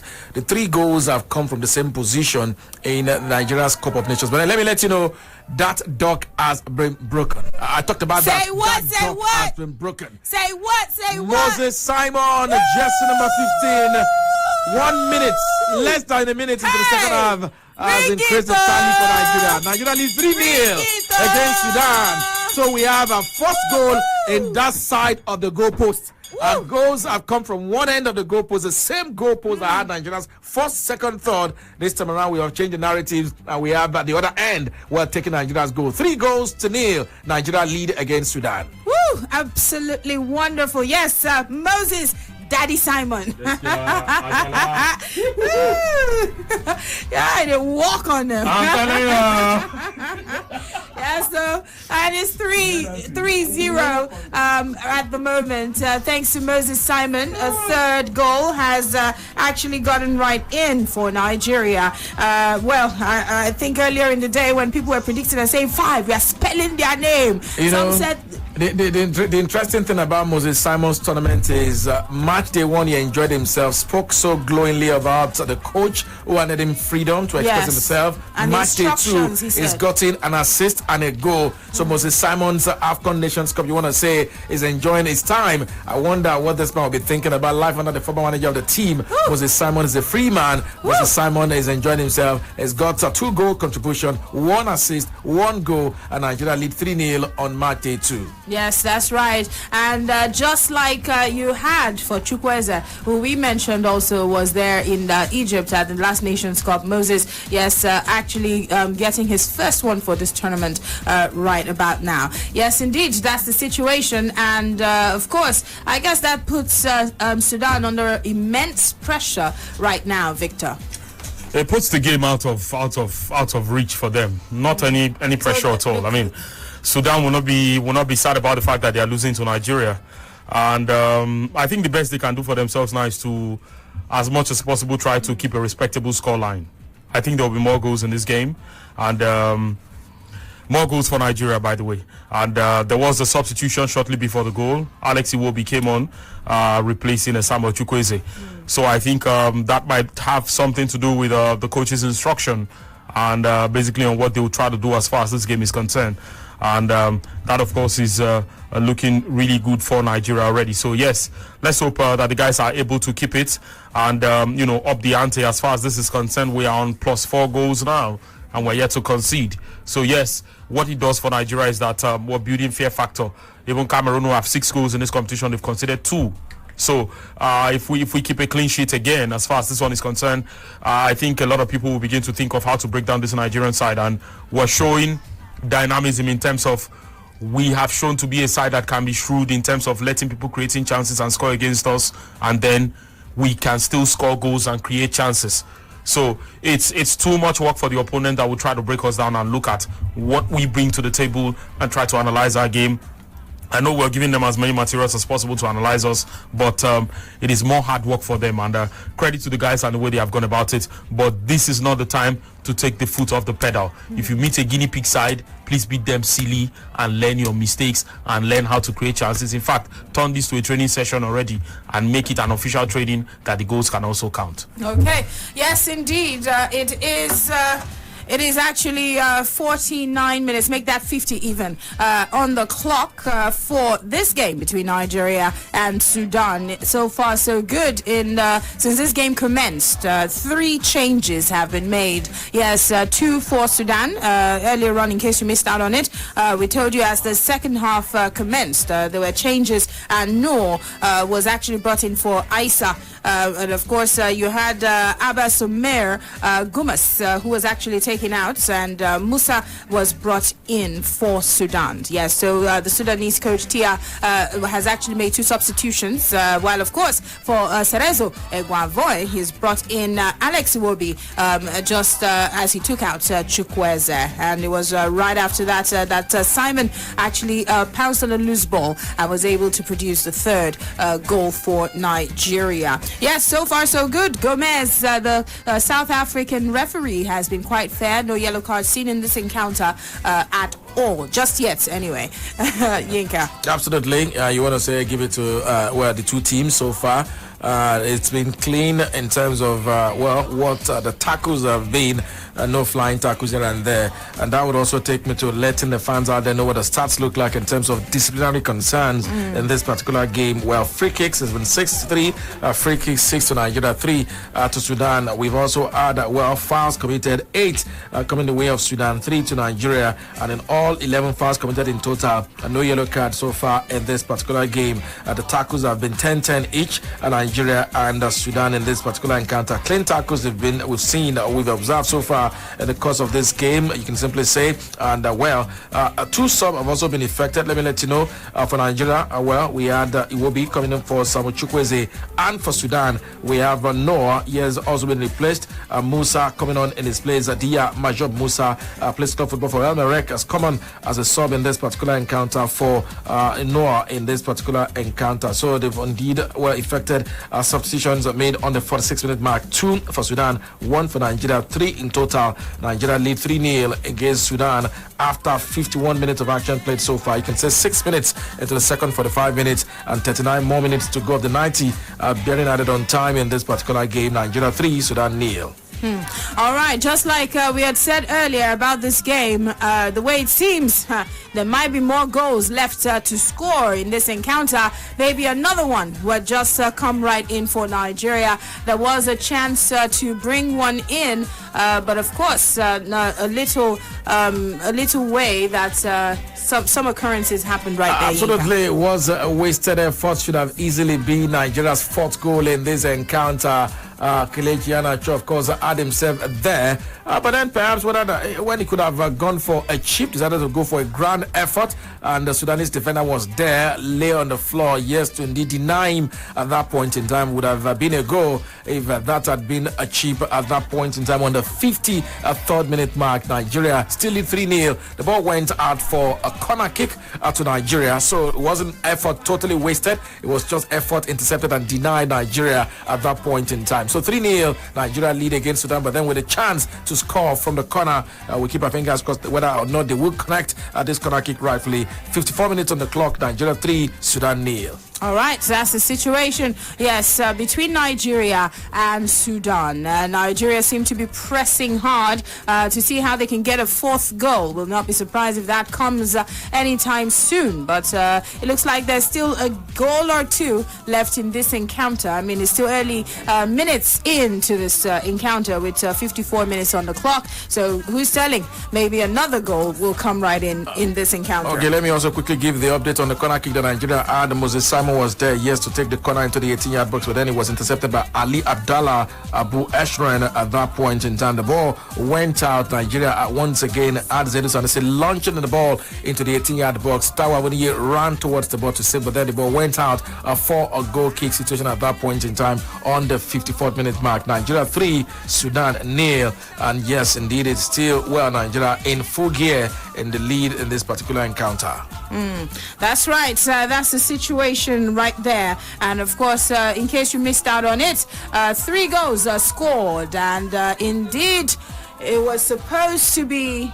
Okay. Nigeria actually had a ball into the back of the net, but then the center referee said it wouldn't have that. Yes, it was indeed. Nigeria had a player from the left side of attack. Kelechi Iheanacho got his way past a Sudanese marker. Kelechi Iheanacho was adjudged to have fouled. Iheanacho thought he actually went there clean. The ball was a good pass into the 18-yard box and a tap-in by the on-rushing Nigerian attacker there, but then Kelechi Iheanacho was adjudged to have fouled, and that effort was indeed cancelled. Would have been Nigeria's fault. Iheanacho really could not believe his eye at that point in time, but then the center referee said no, it was a free kick. So Sudan and a free kick from what would have been a promising opportunity for Nigeria to indeed extend the lead at that point in time. So free kick situation Sudan had instead of what would have been a Nigeria attempt at that point in time. 55 minutes on the clock. It is Nigeria 3, Sudan 0. Okay. All right. That's how it's going down. And of course, like you heard it, yes, Kelechi Iheanacho was fouled, and that could not be. I'm sure some of the fans in the stadium were already on their feet, and those that were probably listening to us from wherever they are were already up on their feet. But no, that wasn't to be. So maybe another trial at goal in the next couple of minutes. And of course, it is Sudan 0, Nigeria 3. Yes, 56 minutes on the clock. So far, so good in this encounter. And of course, the team are still looking like they're very inspired to score some more in this game. Yes, we'll quickly, soon enough, we'll be going to Garua.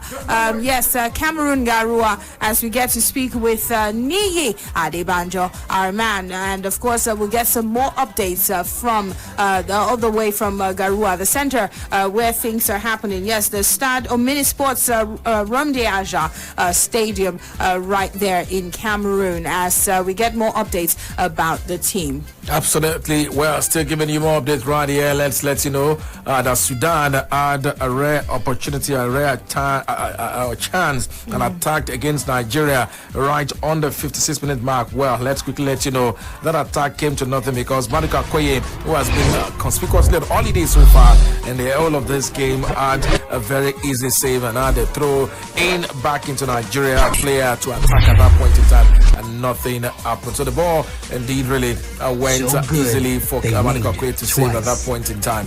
Let's also let you know, well, a bit of scuffle there. Joe Aribo indeed was the man who was involved, but then the center referee, I must say, has been leading so far.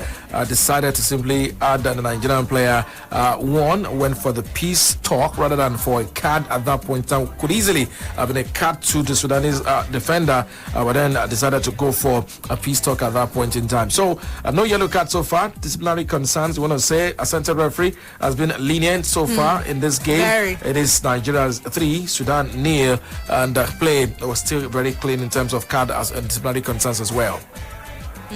Okay, yes indeed, and it is still on the game. But let's let you know that Joe Aribo, of course, eventually would of course give you updates on that particular one. Like I did say, the center referee had a peace talk and a word with the Joe Aribo at that point in time. Would of course give you confirmation of whether eventually a card came his way at that point in time.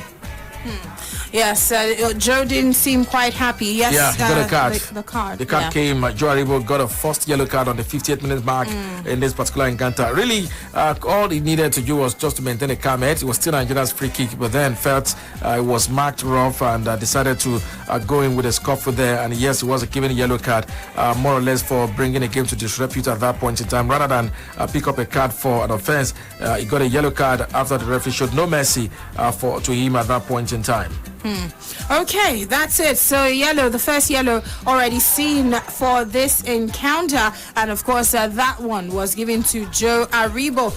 The referee, who had been lenient all along, decided not to actually show mercy to Joe Aribo, and so a yellow card has been seen in this encounter in the 58 minutes. It is 59 minutes on the clock right now in the game between Nigeria and Sudan. Yes, let's quickly also get a few more stats on the game.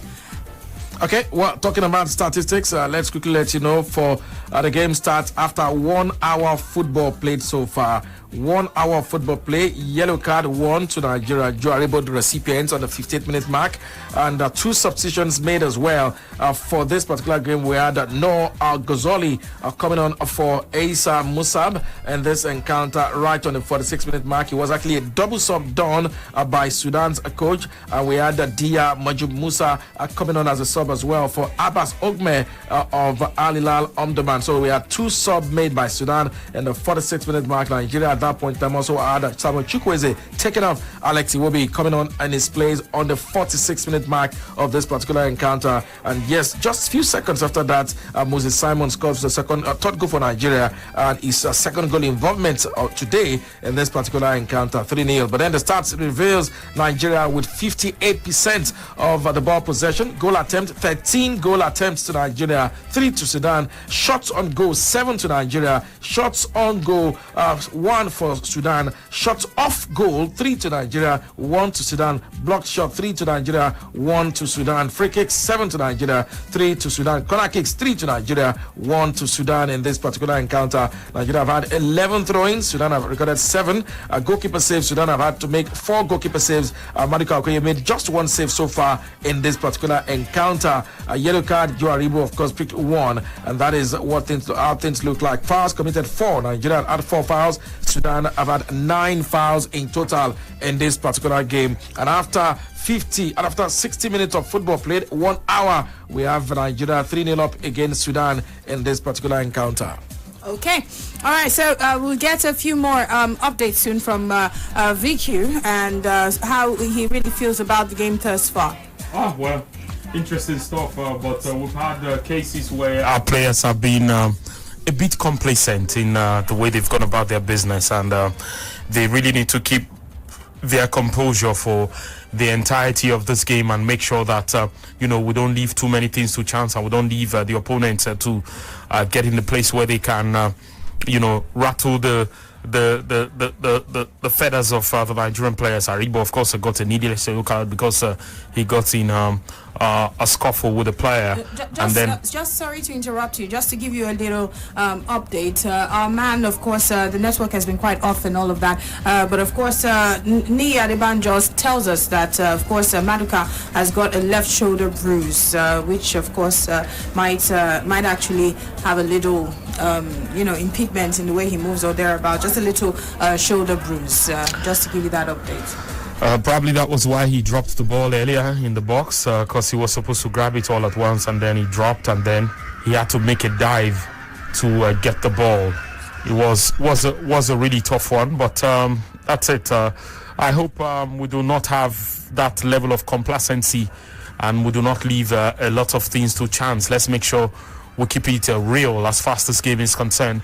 Be all over the opponents. The job is not done. The duration for a football match is 90 minutes. You must maintain your discipline for that period of time and ensure that you get the better of your opponent.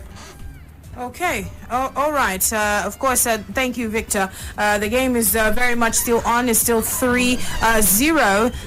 At the moment, and of course still Nigeria leads with 3 goals. In case you're just tuning in, just to remind you, of course, how those goals were scored. Of course, it all started with an early one that came in thanks to Chukwueze, who was assisted by Moses Simon in the 3rd minute. Awuni, of course, scored right before the half hour mark, and of course he was able to get the 2nd goal in the 45th minute. And of course the 3rd one came right in from Moses Simon, who assisted us during our 1st goal, and he scored the 3rd goal for Nigeria in the 46th minute. And of course, let's give you updates on Sudan, Yinka. Absolutely. Talking about Sudan, let's let you know that the sub has been effected as well. Sudan have indeed used a 3rd sub. Yeah, don't forget they had 2 sub made just at the start of the 2nd half. Well, I can inform you that Ahmed Yassin, jersey number 15, has been replaced there, of course, in this encounter by Mohamed Abdallah Hussein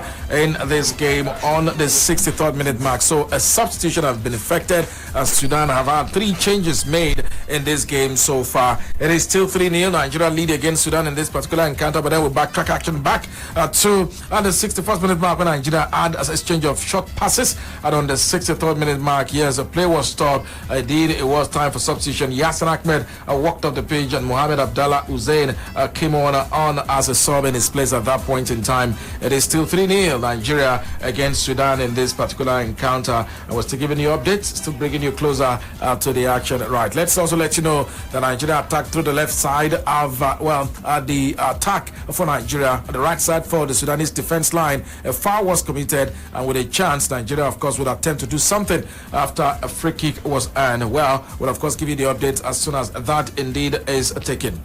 Okay, all right, and of course, yes, like he rightly said, 4 substitution going on 5, and of course, yes, there's about to be. I can also let you know that Nigeria they are prepared their own substitution of their own. Well, Ahmed Musa will indeed be one man with a chance to come make a smack in this encounter. Ahmed Musa, of course, alongside Kelechi Nwakali. We had Kelechi Nwakali last time out coming on as a sub in match day 1. Kelechi Nwakali was there. Nwakali is back once again, so you can simply say, well, the man had really an interest on Kelechi Nwakali. So Nwakali has been introduced once again in this game for Nigeria. So twin sub for Nigeria, Nwakali as well as Ahmed Musa replacing the Nigerian duo of Kelechi Iheanacho in this game. And we also had we had the second sub, Joe Aribo taken off. Aribo had to be taken off because of that yellow card, so there was a need to indeed get him half Kamed in this particular game.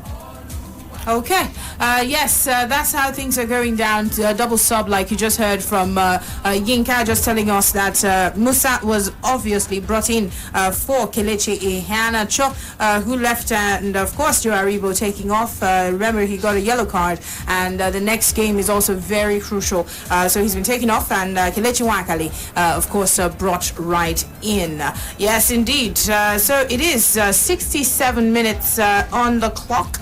It is Nigeria 3 and Sudan 0. That is how it is at the moment. Of course, Kelechi Nwakali would be hoping to use this to really impress. The last time out too, he was brought right in, and of course, this is a great opportunity, an ample opportunity to actually do something that would make us all impressed with him. But of course, I must ask you, Yinka, with the inclusion of Alex Iwobi and taking out Chukwueze, has that changed play for Nigeria? Certainly, Alex Iwobi is yet to exert himself in the game so far, and that is one thing that the coach would want to. The coach actually, at this point, he understands 3-0 up. Opportunity for others to play, and that is one thing that the former coach would never ever have indeed tried to do. 66 minutes on the clock with 3 goals scored. Okay, let's try out other options. 5 substitutions indeed each team can make in the course of a game. Nigeria have done 3. It will be Nwakali as well as the third man there, of course, coming on for Nigeria, Ahmed Musa. But then, we've not really had Iwobi exerted himself so far in this particular game. And as it stands, you'd only hope that yes, maybe any of these other guys can also make such a lasting impression after coming on as a sub in this particular game.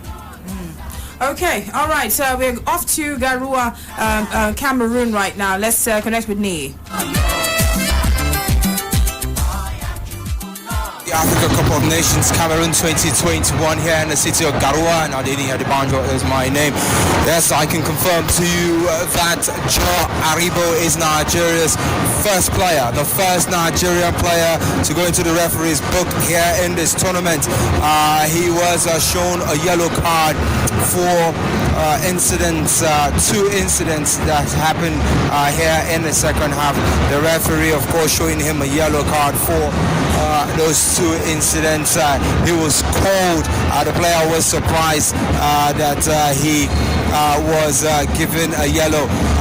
He didn't understand why, but he is the first Nigerian to be booked in this tournament, and he was fouled some minutes ago there and was absolutely furious. The referee had to calm him down.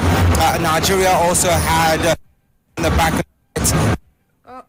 All right, so we'll connect real quick again.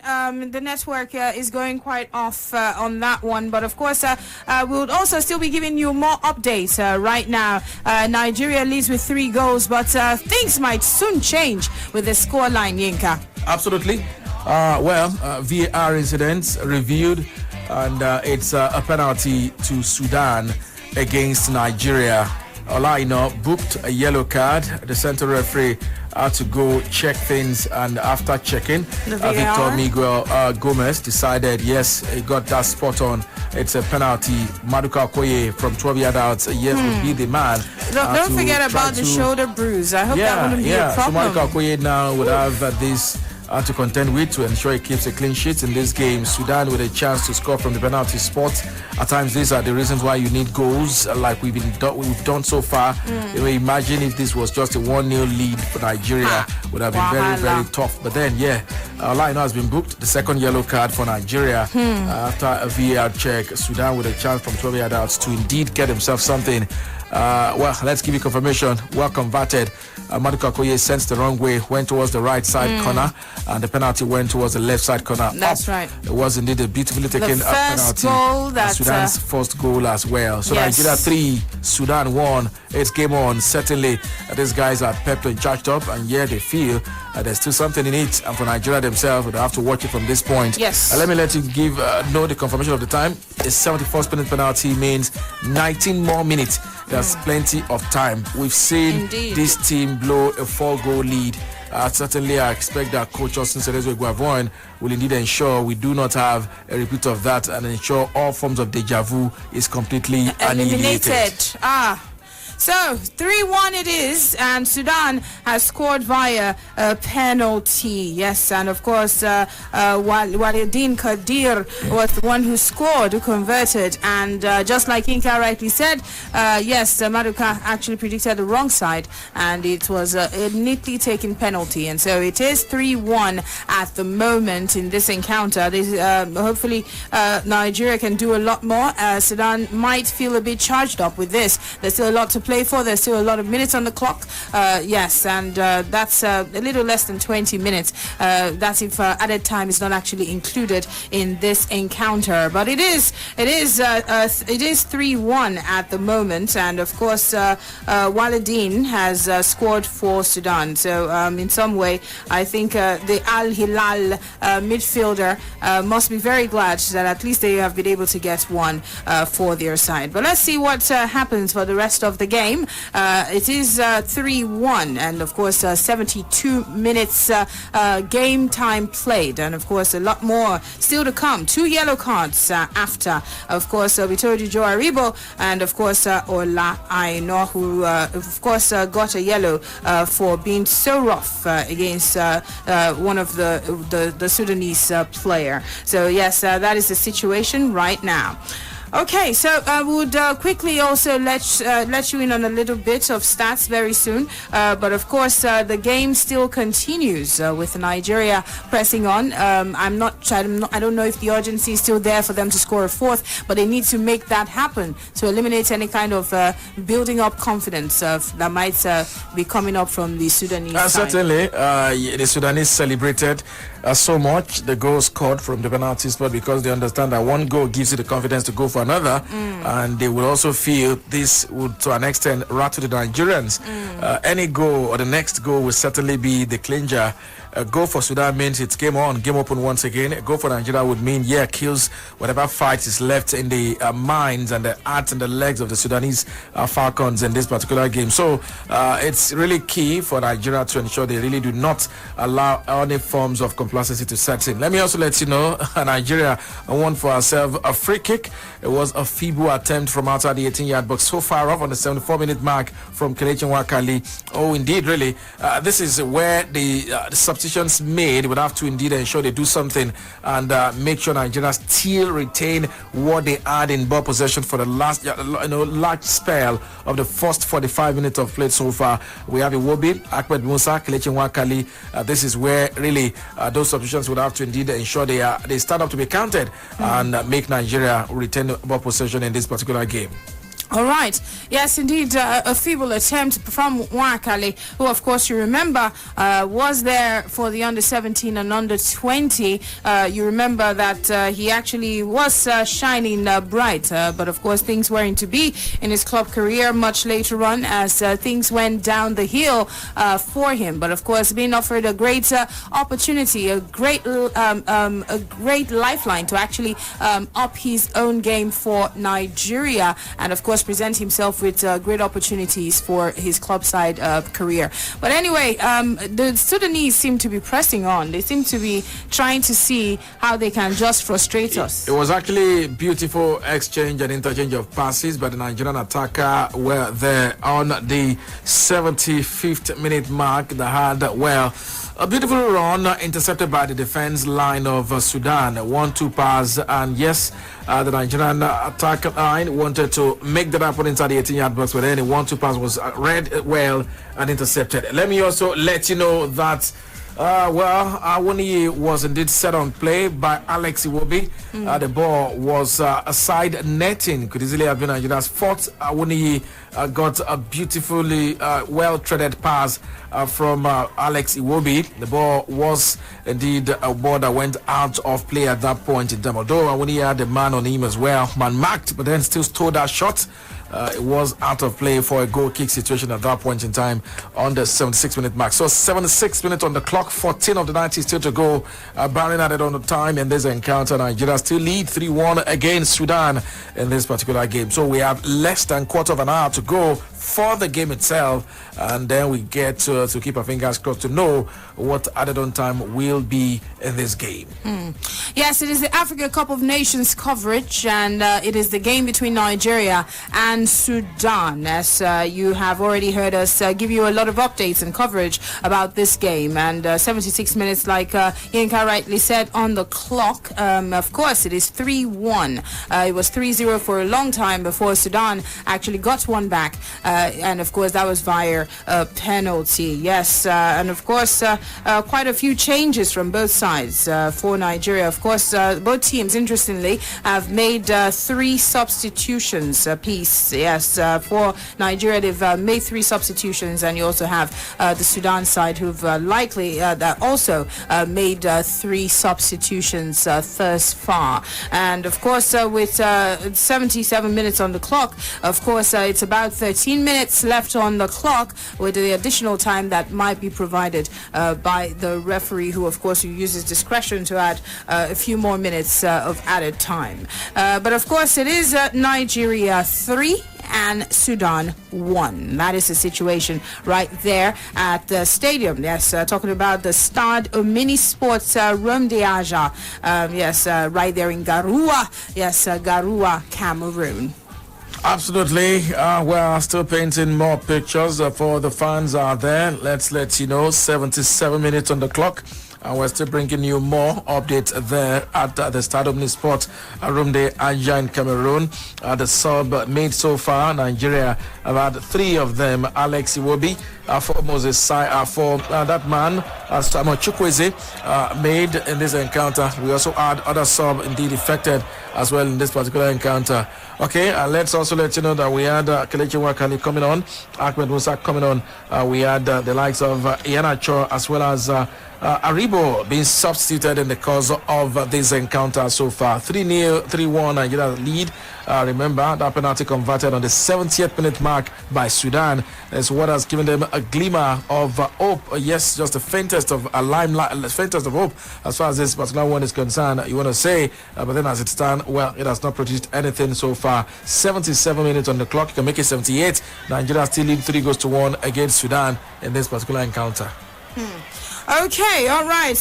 Well, maybe a little bit of more urgency is what Nigeria is beginning to put right in to see how they can actually put one additional goal for Nigeria. But of course, it remains to be seen if another one will come right in for Nigeria or even for Sudan, who are still trying to, of course, continue this fight. Yes, so, of course, you've got Nigeria 3 and Sudan 1. That is how things are going in this encounter right about now. All right. So again, the goal that was scored for Sudan, the man himself, Kadir Willendin, before that goal actually came in, I don't think he was doing badly for his side. And, of course, he was able to convert that in a very nice way, of course, for his country. But, of course, let's give you some more information, stats, perhaps, about the game with just a few minutes left to play in this encounter. Both sides, of course, Nigeria Nigeria just has the better ball possession, obviously, in this encounter. But of course, they have been the better side from start till this very time. I'm not sure if there's more threats coming in from Sudan in this game. Absolutely. One-way traffic. 15 attempts on goal. 15 attempts, goal attempt total. 15 for Nigeria. For Sudan, they've had 4. Nigeria have had 8 of those 15 on goal. 7 other. We have 2 block shot, 3 block shots, and 7 off target. 8 of them has been shot on goal. For the total 15 Nigeria have, of course, recorded in this game. That's a breakdown of the 15 goal attempts Nigeria have recorded. Sudan, on the other hand, they've had 4 goal attempts in total. 2 shots on goal, 1 shot off goal, then 1 blocked shot.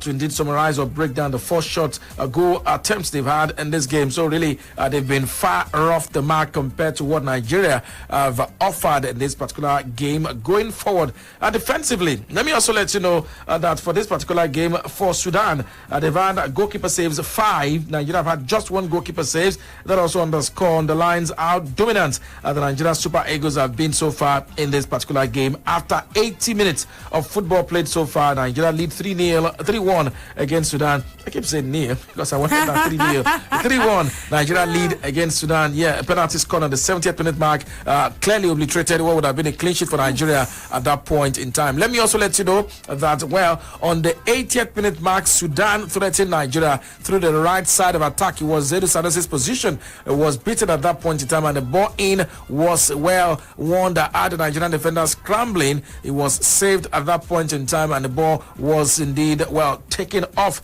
A danger averted on the 81st minute mark of play in this particular encounter. So 3 goals to Nigeria, 1 to Sudan.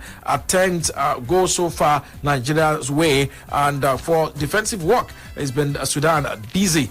For goalkeeper efforts, it's been the goalkeeper of Sudan also busy in this particular one. But then, yes, the last 3 minutes has had the Nigerian team, well, been asked questions, and they've responded so well. Let's also let you know that Nigeria's number 9, Taiwo Awoniyi, have been taken off. In his place, yes, we have Umar Sadiq, who has been introduced with 9 minutes of the 90 still to go, batting added on time in this game. So we have Umar Sadiq, who would, of course, try to also do something in this encounter. As it stands, 81 minutes, Nigeria 3, Sudan 1. All right. Yes, is the Almeria man, Sadiq Umar, who's actually come right in for Awoniyi of Union Berlin, who's been taken out. But of course, at this point in time, maybe some of the few players can actually be taken out because, of course, we still have an important game. But maybe also it might not be bad to still have them on because these are very crucial moments. At this point, having taken Taiwo Awoniyi out for Sadiq Umar, perhaps bring in Frank Onyeka in the middle and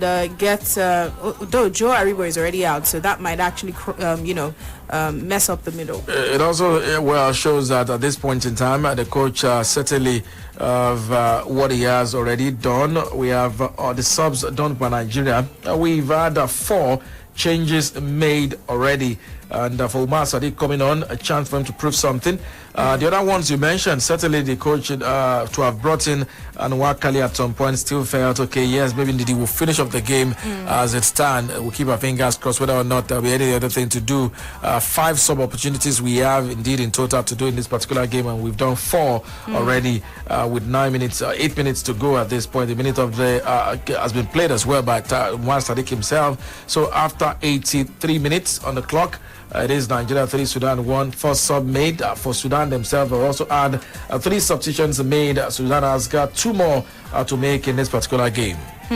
All right, that's the situation report for the game. Still ongoing. 7 minutes left on the clock with additional time still to be added, perhaps by Victor Gomez, the referee from South Africa. And of course, that is how things are going right there at the Rumje Ajia Stadium. And of course, Victor, so far so good. A couple of minutes left. Do you think this might end this way? Didn't they? I don't know. Did they see the tape of the last game? They dropped the ante today. From the first 5 minutes of this game, though we were ahead as early as the 3rd minute, the urgency wasn't the same. I don't know if it had any negative effect on the players the last time out after the game against Egypt, but the urgency wasn't the same. And it's something we need to have a look at. Because of the trauma of the last time we played against Sierra Leone, 4 goals up, 4 goals, 4-4 at full time. One will be worried about how we've played today and how things went for us. And in the second 45, towards the last 10 minutes or thereabout, we have not created chances. We have not put these people on the back foot. We've not pushed them all the way to the ropes and tried to make them come into this game. It's been really difficult for us, and not being able to string passes together and try to control the game. No, not everybody should play like Manchester City, but have an idea of what you want to do with the ball and make the opponents work for it, and not be giving out, cheap chances that would make these people crawl their way back into the game and, make the opposition work for the chances. And this is what is happening now. I just think that it is a dent on how we've played. But this is how people would want to intelligently study our play and say, okay, if you stop them from doing so thing, then you're already pushing them to that place where they probably don't have a way they could respond to your tactical play. Is that happening because of loss of concentration, fatigue already setting in, or what exactly? Is it fatigue? You played your last game 4 days ago. You played on Tuesday, and then today is Saturday. But I don't think it is fatigue. I just think that I'm saying towards this end. I mean, it looks like, but they didn't start with the same urgency with which they played against Egypt. So I'm not sure if it is fatigue, but it could be. It could be because for some of these guys, they are halfway the season before they reported for the Nations Cup. So that could actually be the case. But Sudan is not the side you probably want to let them back into the game or give them a bit of a fighting chance. In the last 10 minutes, they've been all over us. They've seen more of the ball than we have, and that would make you want to question a few things. But we have to have a plan that would make us dominate games more. Maybe not keeping possession, because it looks like we don't have the resources to keep it now, because also the new coach is just taking over. He's not met the players, and the shortness of time will not encourage all of that. But let's look at what we can do differently. We're not utilizing the flank game, and it's easy for the opponent to guess what we're up to now, because the central attacking area is not exactly prolific in terms of what we create and what we try to do when we have the ball. So they have 2 men on our wingers, and that makes it really difficult, because by now you expect that the other central midfielders should drop in and try to create an outlet for the guys to release the ball to them while they run into positions and drag the opponent out wide. But we have not been able to do all of that, and it's been a tough game, though we're comfortably leading. But this is the kind of game they want to look at and say that, look, this was not the plan. We probably should have scored more goals and controlled this game more. We should therefore not take anything or leave anything to chance, and make sure, at the end of this game, we're going to go straight to the next round by virtue of the results in the bag, the points in the bag. But really, looking at this game, we have to do better than this. All right, Yinka, game was absolutely stopped. Game stopped. Sudan's captain Salahuddin Neymar indeed picked up an injury and had to be attended to at that point in time. So that led to that stoppage done at that point in time. Well, let's let you know that before that stoppage, we had Umar Sadiq, who actually committed a foul after unfairly battling his opponent for the ball. It was indeed a race between himself and the defender of Sudan. Indeed, it was a foul. Salahuddin Neymar fouled an opponent as well. Before that move, there was the central referee, Victor Miguel Dufreto Gomez, who signaled a Nigerian free kick at that point in time in a dangerous position, but then nothing came out of it. So 86-minute mark was a stoppage. Salahuddin indeed had to be attended to, and the game was temporarily stopped. So the final 2 minutes, there's been no action, but then I can also inform you that a substitution eventually was done. It was Omar Abdallah who had to come in as a sub for Abdelrazak Omer. This particular encounter, the man who plays club football for Al Hilal Omdurman, has been taken off, and in his place we have Omar Abdallah, who indeed has come on his place in this particular encounter. So the Sudanese have also done 4 substitutions so far in this game. Nigeria still lead 3-1, 88 minutes on the clock in this particular encounter. So we are nearing the 90-hour mark, and of course, because there was a bit of stoppage here and substitution there is expected that a couple of minutes might be added by the referee Victor Gomez. So it is 89 minutes on the clock right now. Nigeria 3, Sudan 1. That is the situation. And just like there was update about another substitution from Yinka, who of course talks about the Sudanese bringing in Omar Abdallah, and of course they are taking out the player Umer. So yes, Umer Abdurazik was actually taking out, and of course they brought in Omar Abdallah for the team. I'm not sure what the game plan is for this new player, but maybe just to have a feel of how the game is going. Well, absolutely, they'll be looking at the possibility of doing things. You know, one thing is, as bad as it looks, the Sudanese themselves don't want to lie flat. They know that there's a position called best loser spots, where there will be fourth best placed teams that can still qualify.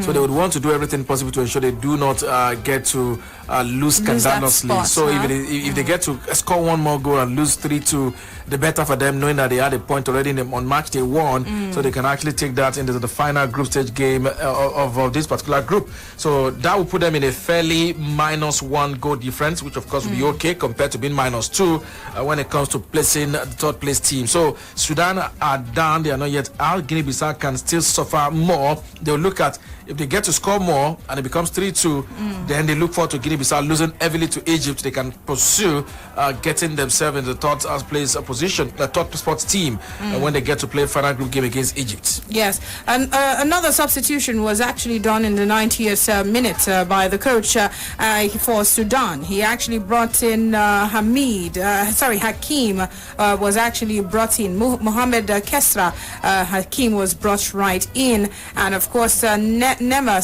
Salah was actually Salaheddin was actually taken out. So Hakim was brought right in. 4 minutes of added time for this encounter, and it's already beginning to run down the clock. Yes, 4 minutes that the referee, the South African referee Victor Gomez, has actually added to this game, and time is on a countdown as we speak. Yes, it is Sudan 1, Nigeria 3. That's Nigeria 3, Sudan 1, and it's 91 minutes on the clock with 4 minutes added time, which of course 1 minute has already been spent out of the 4, and time is on a countdown. Yes, to the blast of the final whistle. Yes, and well, Nigeria getting close to qualifying for the next round. Absolutely, 3 points, and with 6 points, Nigeria would have secured the qualification ticket, which is good. If there's any man that knows how to do this, is Austin Guavon. I remember back in 2006 at the Cup of Nations in Egypt, that was the same way it happened. After game day 1 victory against Ghana, Taita then scored. Game day 2 victory against Senegal, and Nigeria had the ticket already before beating Zimbabwe to make it 3 straight win and qualifying with 9 points. I think for Austin Guavon is one man who just seems really to have it cool going for him at the Cup of Nations, and with this it will be very good. I remember back in 2019, match day 2 like this, we also had a 6 point, although it was laborious 1-0 score line against Burundi in the first game, getting the second game before losing to Madagascar in the third game. So this particular one is good for them to win. Approach a third game against Guinea-Bissau knowing that you can actually experiment, and that is what this will do for Nigeria. Then you can actually try out what other guys will bring in or do to the team as well, which is good.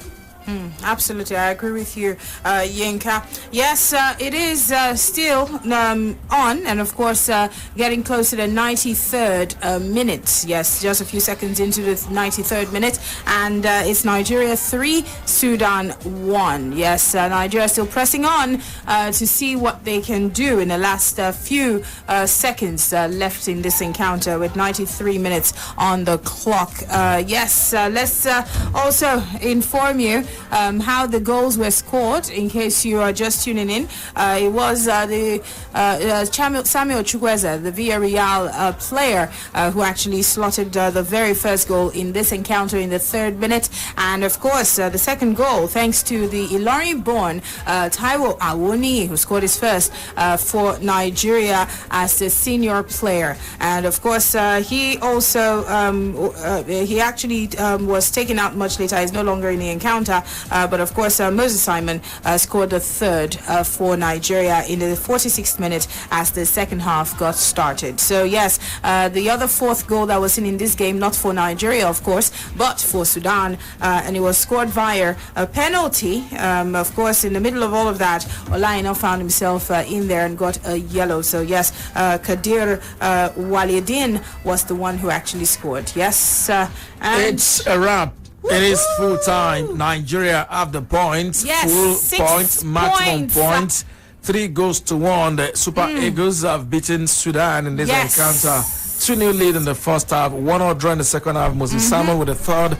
Sudan got theirs from the spots right there on the 70th minute mark, but then the Super Eagles of Nigeria under coach Austin Serezu Guavoin has booked their place in the round of 16 of the African Cup of Nations 2021 there. Here Dobin played in 2022 in Cameroon, and Garua once again has witnessed a second Nigeria victory in matter of days. Of course, up next for Nigeria will be on the 19th against Guinea-Bissau. Let's quickly take a look at the stats for the game. Nigeria did a total of 4 substitutions in this encounter. Alex Iwobi was taken off as came on as a sub for Simon Chukwueze. Nigeria had Ahmed Musa coming on for Kelechi Iheanacho. Kelechi Nwakali came on as a sub for Joe Aribo, and Umar Sadiq replaced Taiwo Awoniyi for Nigeria's 4 substitutions in this game. Sudan completed 5 substitutions in this encounter, but then yes, it came to naught for them as well. And let's also look at the stats. Nigeria for the ball possession at 58 after 90 minutes, of course, to Sudan's 42. 17 goal attempts in total, plenty of goal scoring opportunity.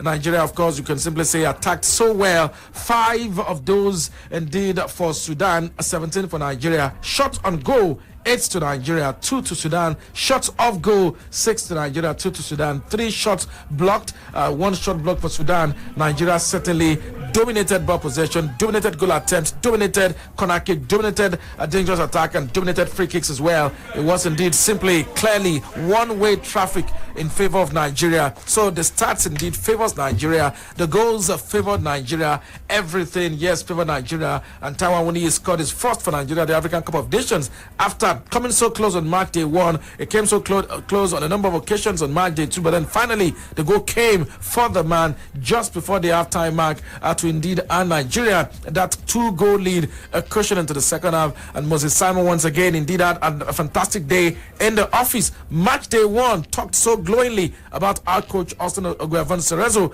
gave him the freedom to express himself, and on match day 2 he was there with an attempt on goal. It was there, of course, to score for Nigeria, and also had a shot attempt as well as an assist for in this particular encounter for Nigeria in this game. So full time, Nigeria 3, Sudan 1. Qualification ticket sealed, and Nigeria have progressed to the next round of the African Cup of Nations. Brila Media's coverage certainly continues, and you can simply say congratulations to the Nigerians and congratulations to the Nigeria Super Eagles as we look forward to match day 3 in the group on the 19th against Guinea-Bissau. So we have the job done and wrapped already as far as qualification to the next round is concerned. That's right. Okay, yes, and there you have it. Nigeria with 6 points in the bag. I know you all want to say something. Not to worry, we'll open up the phone lines right now. Yes, and of course you can reach us on 07 000 889. We also have those watching us from all over the world on Twitter and also on Facebook. Feel free to drop your comments there.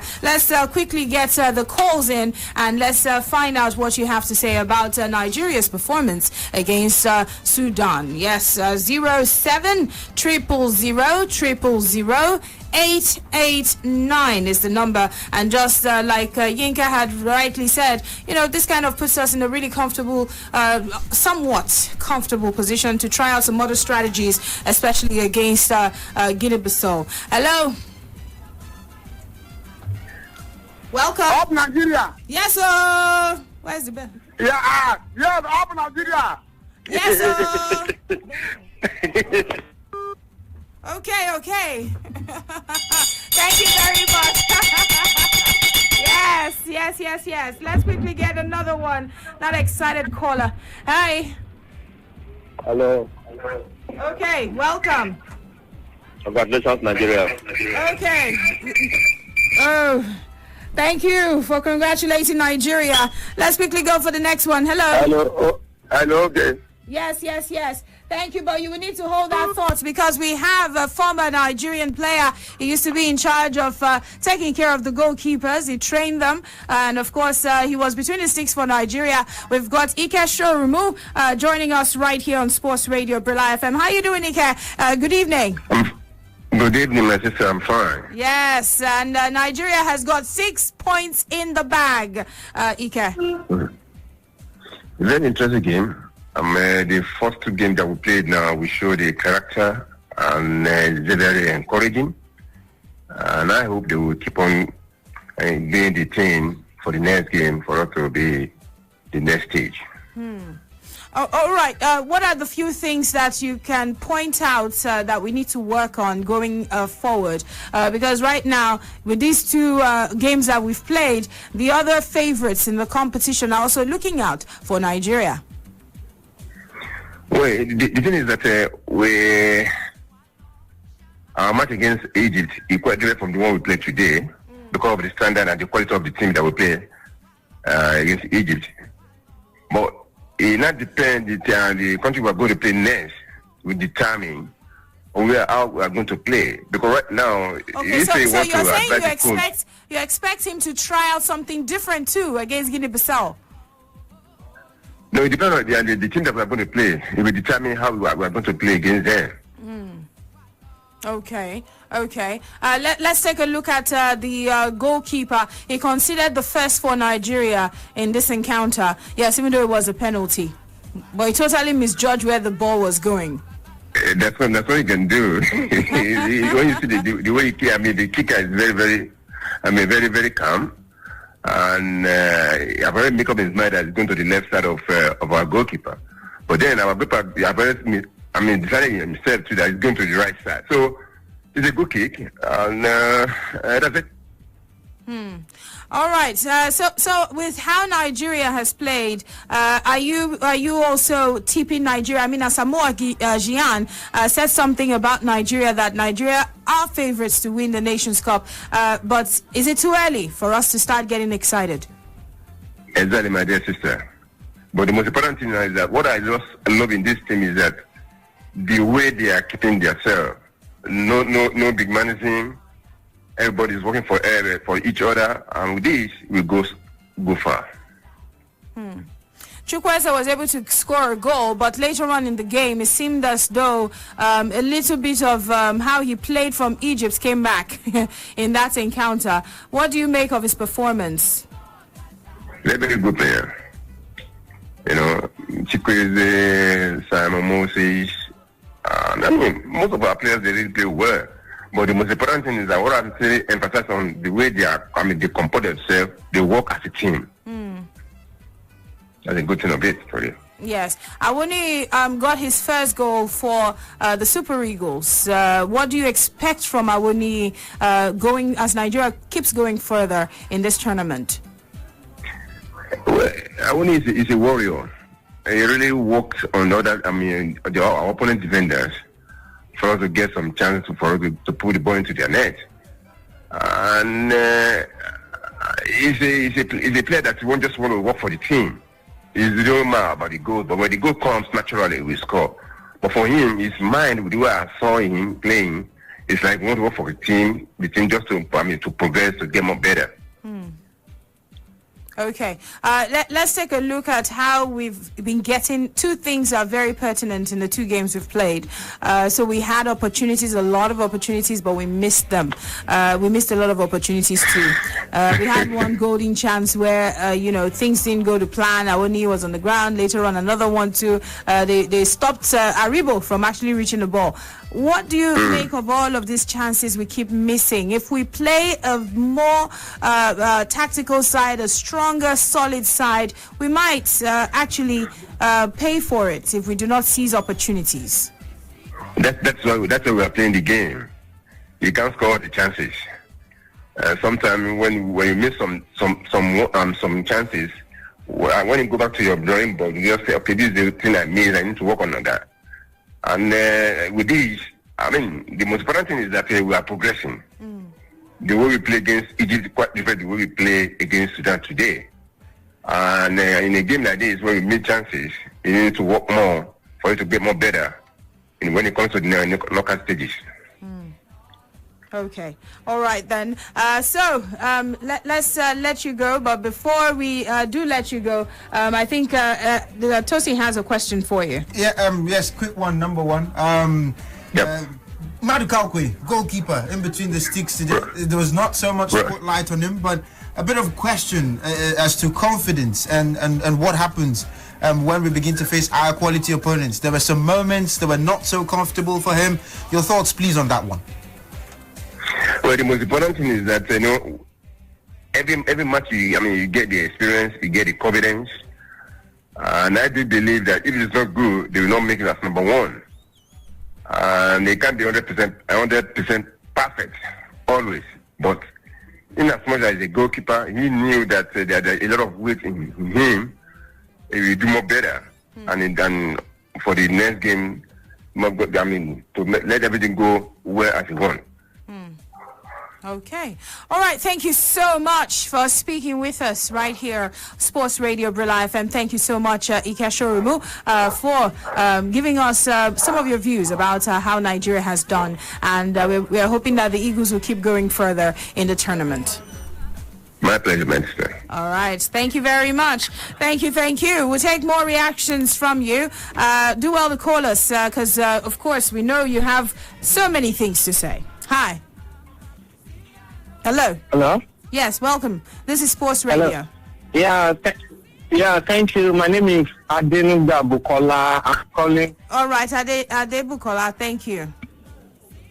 Yeah, I just want to. I'm very, very happy because the boys have put in their best this evening, and it was an impressive performance. And I was happy they did not introduce Ejuke. Because of the 2 chances it lost last time, it's like I missed $1,000 out of my account. So I'm happy they did not reintroduce. So the boys are putting their best, and I'm very sure the next match against Guinea-Bissau is an opportunity for FC Guabon to experiment other talent. We have a lot of talent, a lot. In fact, I know we're going to go far. And I want to appreciate Brila FM if not for Brila FM, I'm at work now and I'm listening to the live matches. I'm excited. People around me. Thank you. We need to ring the bell for ourselves, Abi. Let's ring the bell for ourselves. I really want to thank you guys for doing the good job. Thank you. And thank you very much. All right. Thank you so much. Thank you. Yes, we've got you covered. Thanks a lot. Let's get some more. Hello, next caller. Thank you for reaching us. Hello, my name is Paul Livingston, calling from Agege. All right, Livingston, thank you. Location is not needed. Let's hear you. Yeah, okay. I want to thank Brila FM for airing it and at the same time giving us up-to-date information about this game. Thank you. And for what I have seen so far, the guys are trying. And from the former coach on how they've been playing under that former coach to this present coach, it's like they are learning the game one step at a time. And they are doing very, very well. Okay. But one thing we should know, every game comes with its own tactics and pattern. Now that we have qualified, we need to try other people to see the new stars, what they have to put on the field. Once again, this is my first time and you guys are doing well. Thank you. Yeah, thank you. Okay, more calls. 07000000889. Hello. Hello. Welcome. Yeah, Benjamin. Benjamin, let's go ahead. Thank you. First of all, I'm giving thanks to you people that will bring in the update to we Nigerians here that's going to be able to travel. God bless you people. Thank you. Before the match, I said that there must be change and the Chukwueze must score today. And his boy been getting receiving blessing from his mother. I know that blessing must come to fulfillment. That's a good one for us. And the whole players. Chukwueze's mom praying for him, right? Yes. Okay. Yes, that's a very big blessing. You see, I like what our boys did today. Were you satisfied with the performance? I'm highly satisfied. So I'm just wishing them success for the next game. They should know what they're ready. I want them to get the whole 9 points and the group and waiting for the next other knockout stages. So we let us pray for them, and also and the members of the crew there. A very good job they are doing. Let them keep on the good job they are doing, and may God bless them and carry on. Protect them for them to bring the cup to Nigeria. Thank you. I have another question. Okay, thank you. Thank you very much. Hello. Next caller. All right, reach us again, okay? 0700000889 is the number for you to reach us on. And of course, Nigeria has got 6 points. And of course, thanks to the 3 men who scored, Chukwueze, who was assisted by Moses Simon, and of course, Awuni, who scored the second for Nigeria. And the third came in from Moses, who actually assisted Chukwueze earlier on. He scored the third for Nigeria. All right, let's take a few more reactions from you. Hello. Good evening. Yes, good evening. Yes, up Super Eagles. I'm by name Moses Joseph from Kogi State. All right, thank you very much. Please go ahead. I bet you're listening via the Brila app. No problem. How about Nigeria's win? What do you think?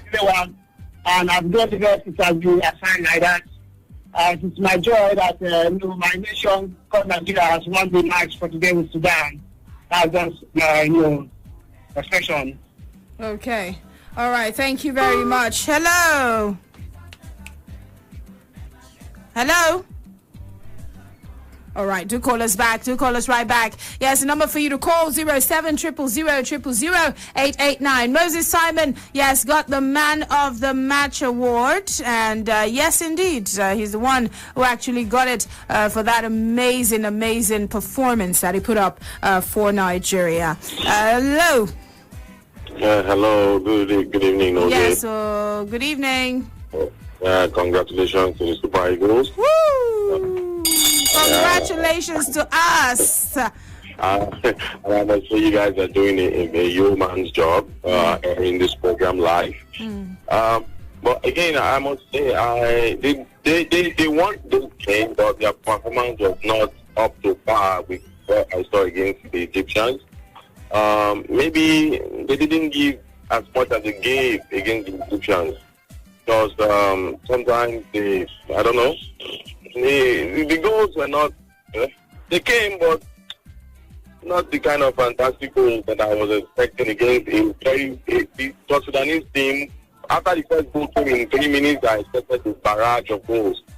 But, I'm happy, but they just have to improve as they go on, because the opponent gets better from now.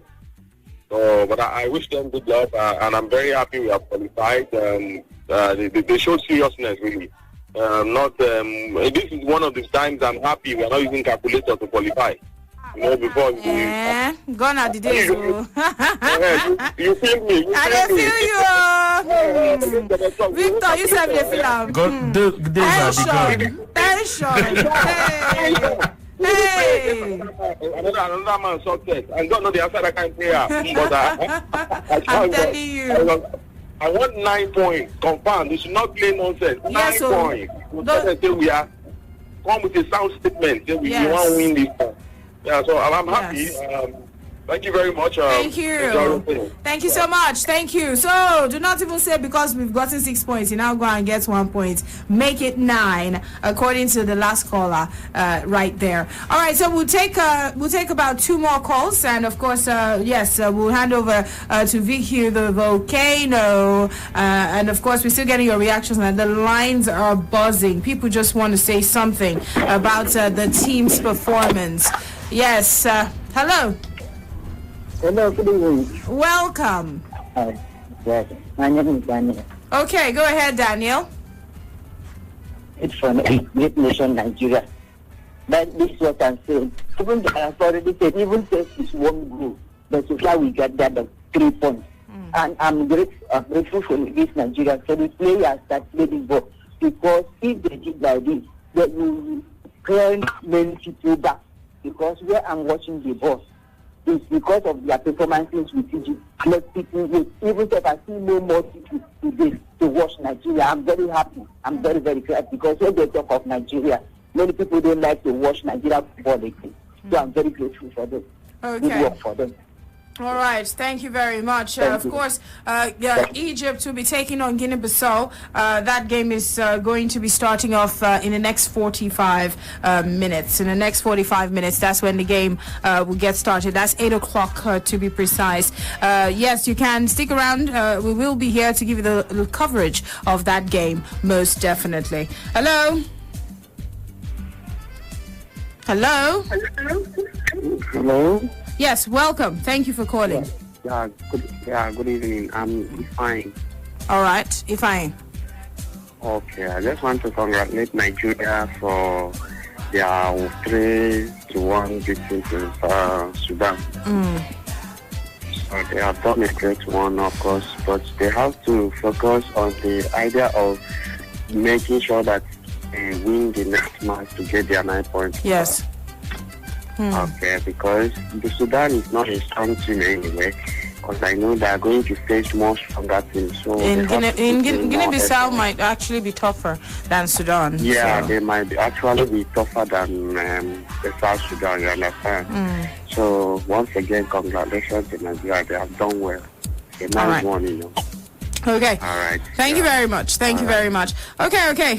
Let's let you know how they stand in the group. In Group D, you've got Nigeria, of course, topping the group with 6 points. Guinea-Bissau, who are set to take on Egypt, are second right there with 1 point. Sudan, they've got 1 point. And the 1 point that these two countries actually have is from the last time that they played, where they played out a goalless draw. Yeah, so Nigeria, the top of the table. Guinea-Bissau, second on the log. You've got Sudan, third on the log, and Egypt are fourth. Egypt will be fancying getting maximum point against Guinea-Bissau this evening by 8 o'clock. Hello. All right. Hello. Okay. Yes, good evening. Good evening. Yes. I'm so happy with Nigerian performance today. And again, I want to thank Brila FM. Thank you. So, I listened to the commentary, and it was as if I'm watching the match live. Wonderful. So it's a wonderful time. When you are saying it, every time you say it, that your partner with us to watch this game, I was always saying that there's nothing that can come out of Brila. But this one, I was impressed. Yes. No, truly, I am highly impressed with the way you cover it, even to Cameroon. It really shows that Brila is a station to listen to at all times. Kudos to you guys. Thank you very much. Kudos to Nigeria for winning this match with this kind of margin. And I think and I pray that we will go further from here. Vicky Divekano was saying that the style that we use, that was not the same thing as we use in what's it called, Egypt match. Yes, but you find out at every game there's supposed to be different strategy that the coach must prefer so that we can win the game. The bottom line is for us to win, and which we have done. Congratulations to Nigeria. All right. Thank you very much. We'll quickly take a short break. After that, of course, you will get to listen up to VQ, who is really going to continue with the reactions, of course, right here. Don't forget, of course, 8 o'clock, the next game we'll be holding where you have Egypt taking on Guinea-Bissau by 8 o'clock. And, of course, that one will be right here to give you everything going down for that encounter. Anyway, let's quickly take a break. We need to pay the bills soon enough, but of course we'll be getting a bit more right about now. Like I've always said, there are no minors anymore in this game. As Sudan is a pushover, and you know at this particular time, every team who has still they don't have opportunity to the best to second, you always want to push for the best third, best losers. So that's time for it. So today, it's the same question every now and then. You know, it would feel good to win the trophy, but we're taking game after game, game per game. Somebody who is down, he has no ball. You know, when you are are in the ocean drowning, you want to pull people with you. You know, so what we saw here today, Sudanese team trying to come out of blocks. They have no choice to have the little bit of some hope. You know, they come into the game with 1 point. If they get a draw, they still have a chance. If they win the game, they have a bigger chance to come out maybe as best losers. And then we try to be conservative in our play as well. It could have been 6-0, it could have been 4-0, it could have been 4-1, but be that as it may, 3 points good enough. All right, that was the voice of the coach, yes, Austin Cerezo Eguavon, just speaking. That was the post-match conference where he was just taking a look at how the game went down. We'll still take some more reactions after we are done paying the bills. Do well to stay here. This is Sports Radio, Brila FM. B-R-I-L-A, Brila. A bigger sports experience just for you on several platforms. Sports Radio. Brila FM. Lagos. Abuja. Port Harcourt. And Onitsha. Enjoy our services on www.brila.net. Anywhere. Everywhere. And also on our handle at 889 Brila FM on Facebook and Instagram. Subscribe to Brila Sports TV on YouTube. Watch, like, and share our videos. Brila. It's a total sports media experience. Anywhere, everywhere. When the fans asked for more, we at Sports Radio 88.9 Brila FM gave them 4 wishes and a magical line. It simply means when you call 0700000889, you're routed through 4 different lines. So when you dial the magical number 0700000889, you get through to us on 4 lines. That means you have 4-in-1 chance of having your voice heard on your favorite radio station. So go ahead and start dialing. It's the 4-in-1 package from a home of the fans.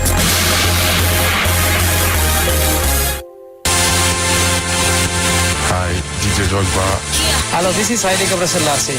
Hi, I'm Michael Midfielder. My name is Jeremy Mikel. My name is Danny Jordan. My name is Peter Rufai. My name is Kolo Toure. Hi, my name is Garo Rangira. Hi, sports fans. My name is Victor Moses. My name is Lightning Bolt. I'm Joseph Yabo. My name is Austin Jeju Okocha. This is David Dean, former Vice Chairman of Arsenal Football Association. We're on 88.9 Brila FM. We're reaching out to bring the big names to you. Sports Radio 88.9 Brila FM. There's nothing like it. It all kicks off right here. Some people go just promise you berekete, but they go only fit give you bear. Some no go fit do pass bere. If they too try, some fit struggle give you bereke. But you see glow, they no go just give you berekete. They go even give you berekete plus join self. Yes, so when new and existing Glow users enter Glow Bracket Plus, they will begin enjoy 100 Naira MB bonus data on top every first recharge of the month, another 60 MB bonus on top every other recharge of the month, and another 400% call time bonus. And if you be new Glow subscriber encore, now 1,000 Naira bonus credits then go first take knock you welcome on top all the recharge them. This one pass all four. Nah, boy. This one now Bracket Plus. Just dial *777# or activate new Glow SIM. Make yourself fit get joy on top your unlimited value. Waiting for Glow Bracket Plus. Glow, joy unlimited. Power of the radio. 88.9 Brila FM, your number one station. We are simply spectacular. We give it to you, and you like it. Run to Win or Run for Fun, the second edition of the Community Marathon Series, but part of the Lekki 10-kilometer road race taking place on the 29th of January 2022 at Freedom Way, Lekki by 7 a.m. To register, visit www.lekkimarathon.com. Lekki 10-kilometer road race is endorsed by Etiosa local government, Iru Victorial and LCDA, and Lekki Resident Association. It's proudly supported by Brila FM. For sponsorship and adverts, please call 017-4806-465 or email info@lekkimarathon.com. It's a festival of fitness. Run, Lekki, run! Hello, people. 100 million naira maximum payout is up for grabs. Yeah. At Mozart Bet. Really? 100 million naira? How can I win? Register with Mozart Bet. Log on to www.mozartbet.ng. That is www.mozzartbet.ng. And you get a hat-trick bonus of 50%, 100%, and 200% on your deposits. Become a multi-millionaire and charge your winnings with Mozart Bet 1,000% super multi-bonus. Wow, amazing. I'm in. Get these and more from www.mozartbet.ng. That is www.mozzartbet.ng. Register now. Make you hammer. Mozart Bet. Terms and conditions apply. B-R-I-L-A. Brila. A bigger sports experience just for you on several platforms. Sports Radio. Brila FM. Lagos. Abuja. Port Harcourt. And Onitsha. Enjoy our services on www.brila.net. Anywhere. Anywhere. Everywhere. And also on our handle at 889 Brila FM on Facebook and Instagram. Subscribe to Brila Sports TV on YouTube. Watch, like, and share our videos. Brila. It's a total sports media experience. Anywhere, everywhere. Guy, every day you argue about football history, match statistics, but unfortunately, these arguments don't earn you a dime. Test how much you know about football and be amongst the 5 lucky winners to win an all-expense-paid trip to Cameroon 2021. 10,000 naira daily for 10 lucky winners and 1 million naira monthly for one true Naija fan. Just dial *205# to turn up these fabulous prizes at the cost of 50 naira and 200 naira for the daily and weekly draws. Remember, terms and conditions apply. I'm feeling the energy. Oh yeah, oh yeah, oh yeah. Look inside is the remedy. Oh yeah, oh, I'm feeling the ginger. Oh yeah, oh yeah. Lucozade, energy to get through it.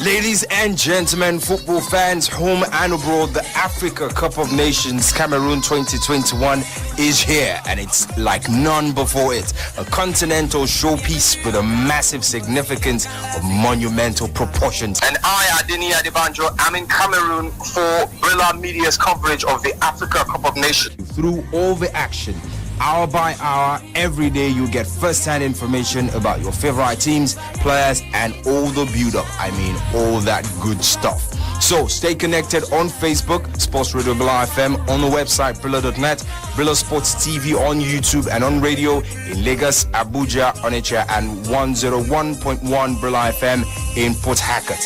It's Brila's coverage of the AFCON 2021 because Africa is home and we are the home of sports fans.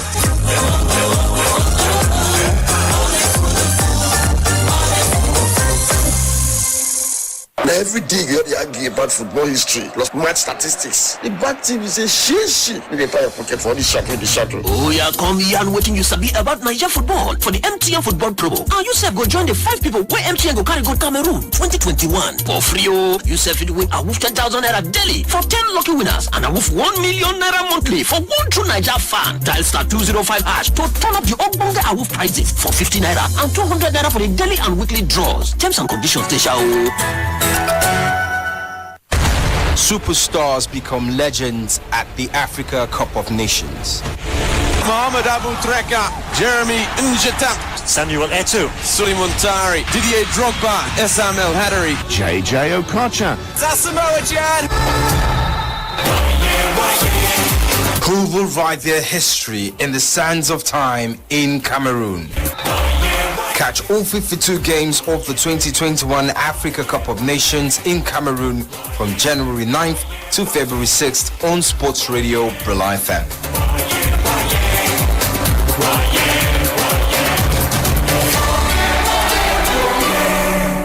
He passes to Kettle, he swerves, he strikes, it's a goal! He Yes! Handshake goal! No, that was the 99th goal. Sorry, who are you? If you are the national team's #1 supporter, then it's time to cash out with the MTN football promo. Simply dial *205# and you stand a chance to win amazing cash prizes and an all-expense paid trip to Cameroon 2021. MTN football promo for those who know Nigeria football.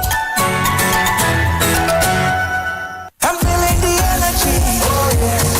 Oh yeah. Oh yeah. Lucozade is the remedy. Oh yeah. I'm feeling the ginger. Oh yeah. Lucozade, energy to get through it. You know that feeling. It's hard to explain, but you've had it before. It's that feeling when you back your team and they lift the trophy. It's that feeling when you celebrate along with your country. It's that feeling when your team scores a goal or makes an impossible save. It's that feeling you get when you bet on a game at AFCON and stand to win one of 3 cars plus your share of over 100 million naira in daily prizes. Play now, online or in our shops until 6 February.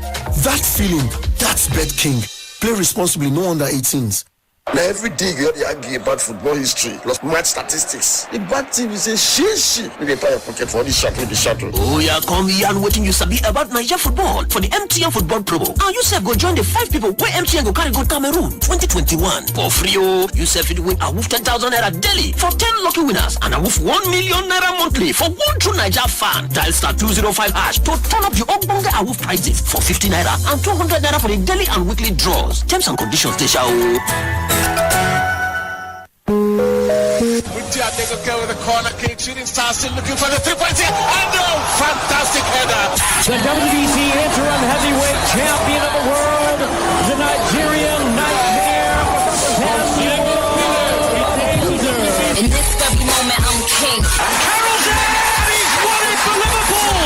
Much criticised club record signing comes up with a header that lifts their spirits. Higher with the crown, yes. They're looking to switch it quickly here for Ronaldo. He's got the better of Diego Alves. And Ronaldo scores brilliantly. The finish of a master. A craftsman at work. Shout out to my haters, sorry that you couldn't faze me. He set the captain and won the game for Nigeria. The man who saved the game for Nigeria takes them into the final. Luanko Kanu, what a moment for him. Greatness is what we on the brink of. Don't believe it. Aguero, with seconds of the season remaining, has won the Premier League title for Manchester City. Hollywood, make this movie. They have become the first African side to win Olympic gold and to win a major world footballing tournament. And no wonder they'll celebrate. Nigeria with the gold medal. I'm really trying to make it more than what it is, because everybody dies, but not everybody lives. Messi scores another massive milestone, a half-century of goals in the Champions League, and he's the youngest player to reach that figure. This is my moment. Every moment is a treasure in Sports Radio 88.9 Brila FM. I wish that I could have this moment for life. Brila FM, a complete deal. 'Cause in this moment I just feel so alive. Guy, every day you argue about football history, match statistics, but unfortunately, these arguments don't earn you a dime. Test how much you know about football and be amongst the 5 lucky winners to win an all-expense paid trip to Cameroon 2021. 10,000 naira daily for 10 lucky winners and 1 million naira monthly for one true Nigeria fan. Just dial *205# to turn up these fabulous prizes at the cost of 50 naira and 200 naira for the daily and weekly draws. Remember, terms and conditions apply. This is a paid announcement from Kirby Nigeria Limited. Are you a sales-minded person, goal-oriented and ready to be your own boss? If you have your own car, then here is an amazing New Year opportunity just for you. KY Avalier is hiring. Please call 0815-705-0505. That's 0815-705-0505 or 0905-637-4258. That's 0905-637-4258 to set up an interview. Good day, sir. How you doing? Welcome. Very fine, sir. Okay, see the job I don't bring and come. Okay, everything. Yeah, everything I didn't say, including the banner and the flyers. Okay, let me quickly take a look at. Nice one. These flyers are sharp. Yeah, nice one. Okay, I tell you before, say I go do you well. I don't change the people when I they work with. Now I they work with Brila Press. No, I complained the other time. Even my boss complained about everything. Now make me come change to Brila Press. Now Brila Press I they work with now. I can see everything. They are very sharp.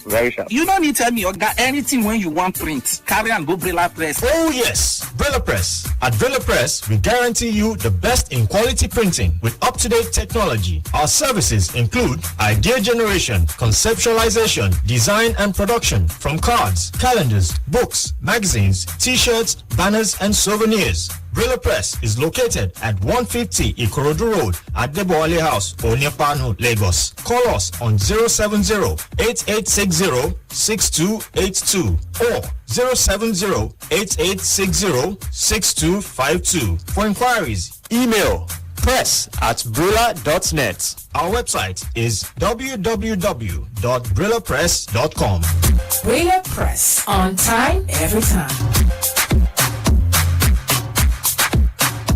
Now every day you argue about football history plus match statistics. The bad team is a she.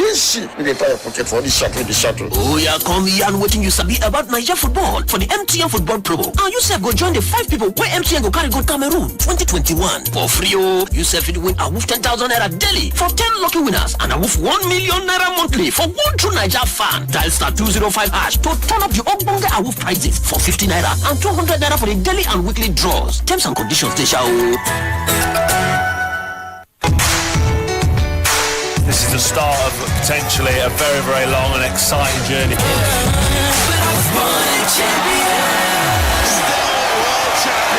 Sports Radio, Brila FM.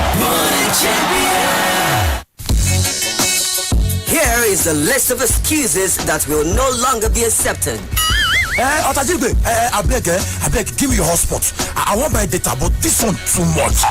Please, could you put your Wi-Fi on? I'm out of data and the recharge card seller has closed. Oh, I would have recharged though, but I can't find my wallet. Please, I've got cramps and I can't get up. Can you share your hotspots? Oh no! Don't know where my internet token is and I need to quickly buy data. Please, could you share your hotspot till I find it? Hey, Jumbo, I will buy data, but that recharge card seller need to ever get change. How good you? Now there's really no excuse to ever be out of data with Glow Borrow Me Data. Dial star 321 hash to borrow data now and pay later. I beg, I just share your hotspot. This rain bahad. Make thunder no go fireman. The largest data network, Glow, grandmasters of data. Superstars become legends at the Africa Cup of Nations. Mohamed Abu Treka, Jeremy Njata, Samuel Eto'o, Suleiman Tari, Didier Drogba, SML Hadari, JJ Okocha, Sasamoa Gyan. Who will write their history in the sands of time in Cameroon? Catch all 52 games of the 2021 Africa Cup of Nations in Cameroon from January 9th to February 6th on Sports Radio Brila FM.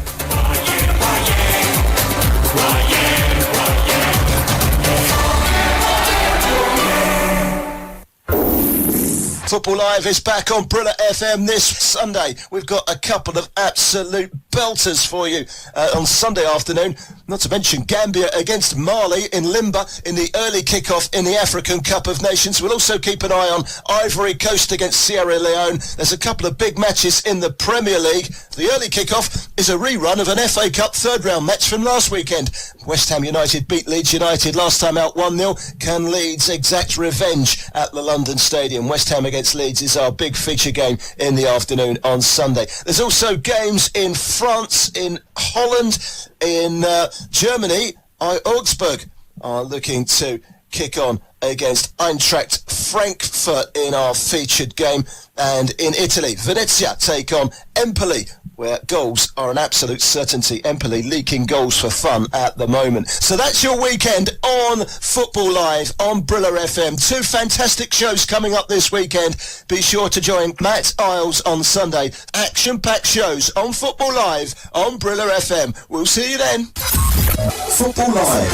There's nothing like it on weekends. Pass to Kettle. He swerves. He strikes. It's a goal! His 100th goal. No, that was the 99th goal. I'm sorry, who are you? If you are the national team's #1 supporter, then it's time to cash out with the MTN football promo. Simply dial *205# and you stand a chance to win amazing cash prizes and an all-expense-paid trip to Cameroon 2021. MTN football promo for those who know Naija football.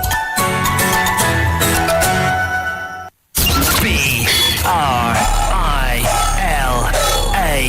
Brila. A bigger sports experience just for you on several platforms. Sports Radio. Brila FM. Lagos. Abuja. Port Harcourt. And Onitsha. Enjoy our services on www.brila.net. Anywhere. Anywhere. Everywhere. And also on our handle at 889 Brila FM on Facebook and Instagram. Subscribe to Brila Sports TV on YouTube. Watch, like, and share our videos. Brila. It's a total sports media experience. Anywhere. Everywhere.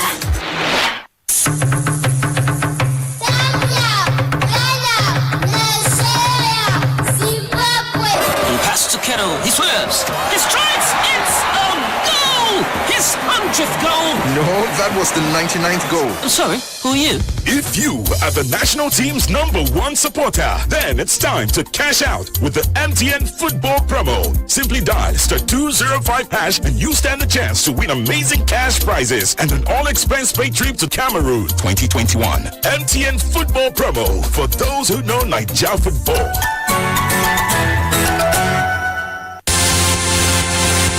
Hi, DJ Drogba. Hello, this is Haile Gebrselassie. Hi, I'm Michael Midfielder. My name is Jeremy Mikel. My name is Danny Jordan. My name is Peter Rufai. My name is Kolo Toure. Hi, my name is Thiago Rangira. Hi, sports fans. My name is Victor Moses. My name is Lightning Bolt. I'm Joseph Yabo. My name is Austin Jeju Okocha. This is David Dean, former Vice Chairman of Arsenal Football Association. We're on 88.9 Brila FM. We're reaching out to bring the big names to you. Sports Radio 88.9 Brila FM. There's nothing like it. And it all kicks off right here.